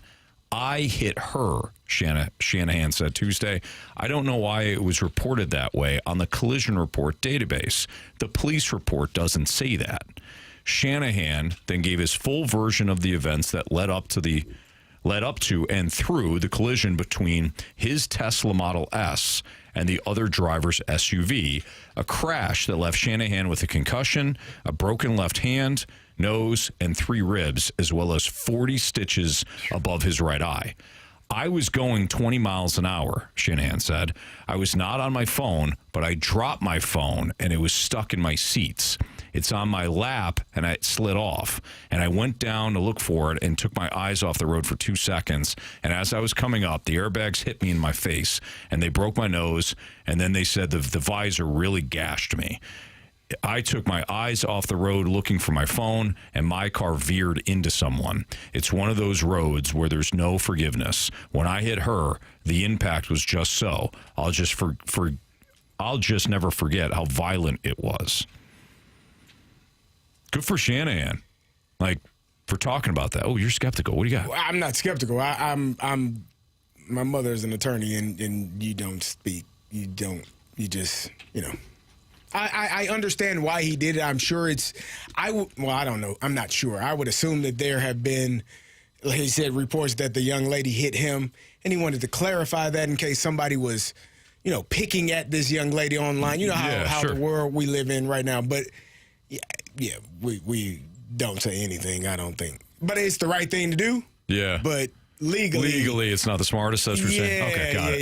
Yeah. All right. Just because you don't know what comes out of and maybe he took the brunt of the injuries there. If she was in an SUV and he was in a car, maybe he took the brunt of it. So maybe there was no real issues to her. Sure. And maybe he just wanted to get that out of there. But so you're saying morally and ethically he did the right thing. Yes. Legally, maybe not the smartest thing. That's kind of where the law kind of is it's a thin line. Sure. I just wouldn't. I don't think I would. I'm sure some of his lawyers are probably doing what I was doing, cringing as he was speaking that. Just because legally you don't want to put yourself in a position to be sued. Yeah. Even though you were at fault, but now you've actually admitted to it being your fault. So, yeah, I understand it. Yeah. But, and thankfully, no one was completely injured. He was banged up pretty bad. Yeah. But no one lost their life.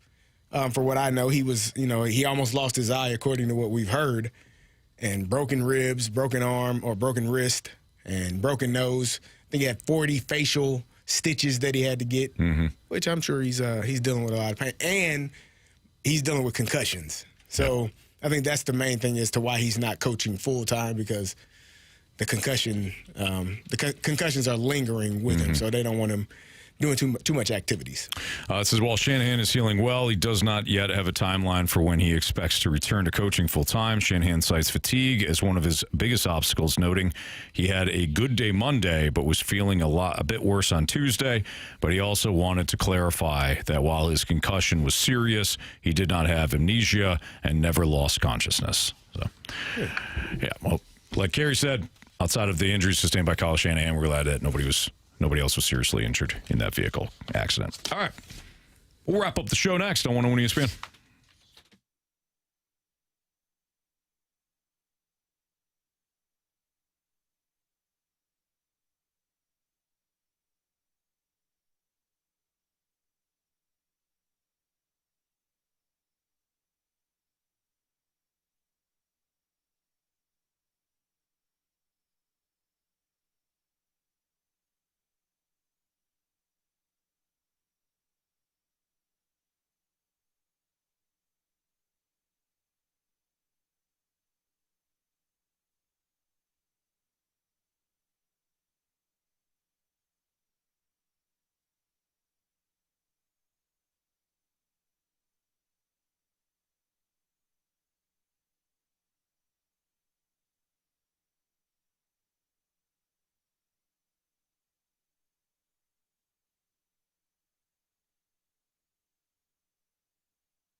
miss anything from today's show, you can always download the podcast available at 101ESPN.com or on the 101 ESPN mobile app. All the podcast brought to you by Shaver Door Company. Marsh, go ahead and hit us with those criticisms and or compliments.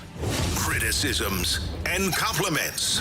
Presented by Bet365. With Bet365 early payout, you win even if they lose. Get paid out instantly when your team goes up big, even if they blow the lead later. Bet365. Winning is everything. All right, let's start with Curb Stop. Today's show as a whole, riding the Cardinals coaster has been a perfect lineup banger. What I learned today is that CD likes broccoli. Hashtag shout out to the steak picks. Anthony doesn't.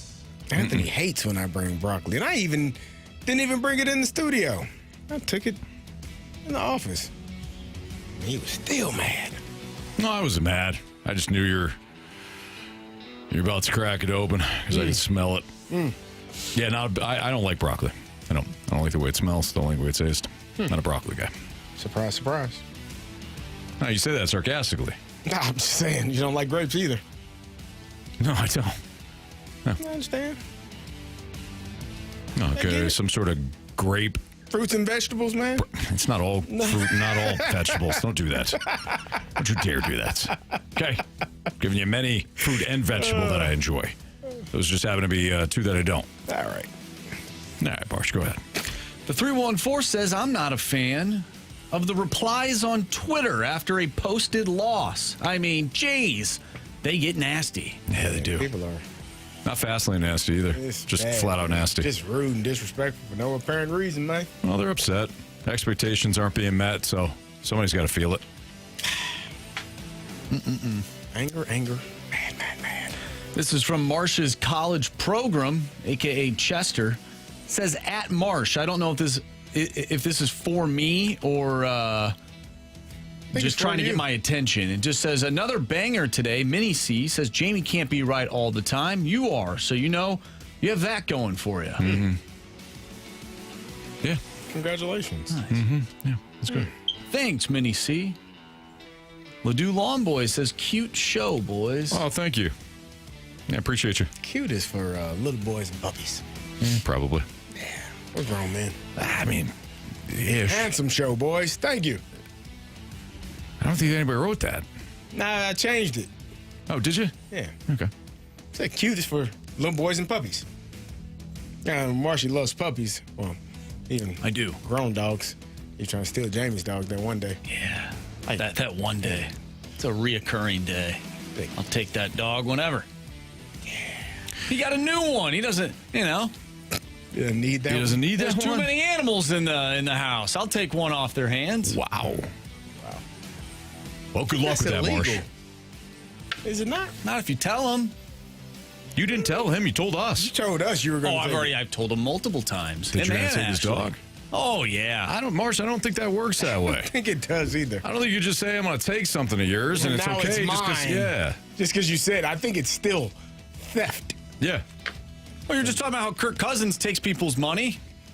It's different. He does. They give him the money. Yeah, He just has information. Yes. Allegedly. What he's doing allegedly is called blackmail. I don't think he just Clint Kubiak said he's going to start. Yeah, I bet. I'm sure. Yeah. Be the starter. Huh. Anthony? Yeah, Kubiak. This is Kubiak on the podium ready to announce Fernando Mendoza as the starter. It's like, I'm glad that you're here today. What is this? Yeah, I just want to announce. Hey guys, I just got a voice memo from Kirk. I just want to announce that. Is this for real? Where'd you get this? Kirk. All right, Kirk Cousins is going to be our starter. So. Hey, slide the envelope to him with the pictures in it. Exactly. That's how that goes. Man, Kirky's a good dude, man. Arthur Blank got that same folder, and so did Kevin O'Connell in Minnesota. Well, he managed to burn it. You think he gave that folder to when he was with the Washington Redskins? What was the owner's name at the Daniel time? Snyder. Daniel Snyder. Yeah, he had his own issues. Yeah, I don't think he had to do anything with that. Yeah, I don't think he had to do one thing with that. I think he was able to just kind of ride it out. As is? Yep, as is, exactly. Kirk's a good guy. He is. He feeds his children. He certainly does. That's why everybody loves him. Even though it's kind of a responsibility as a father, you know? Look at Kirk. He's so great with his kids. He fed them. You're a hard man to please, Ant. You are a hard man to please, brother. Just saying.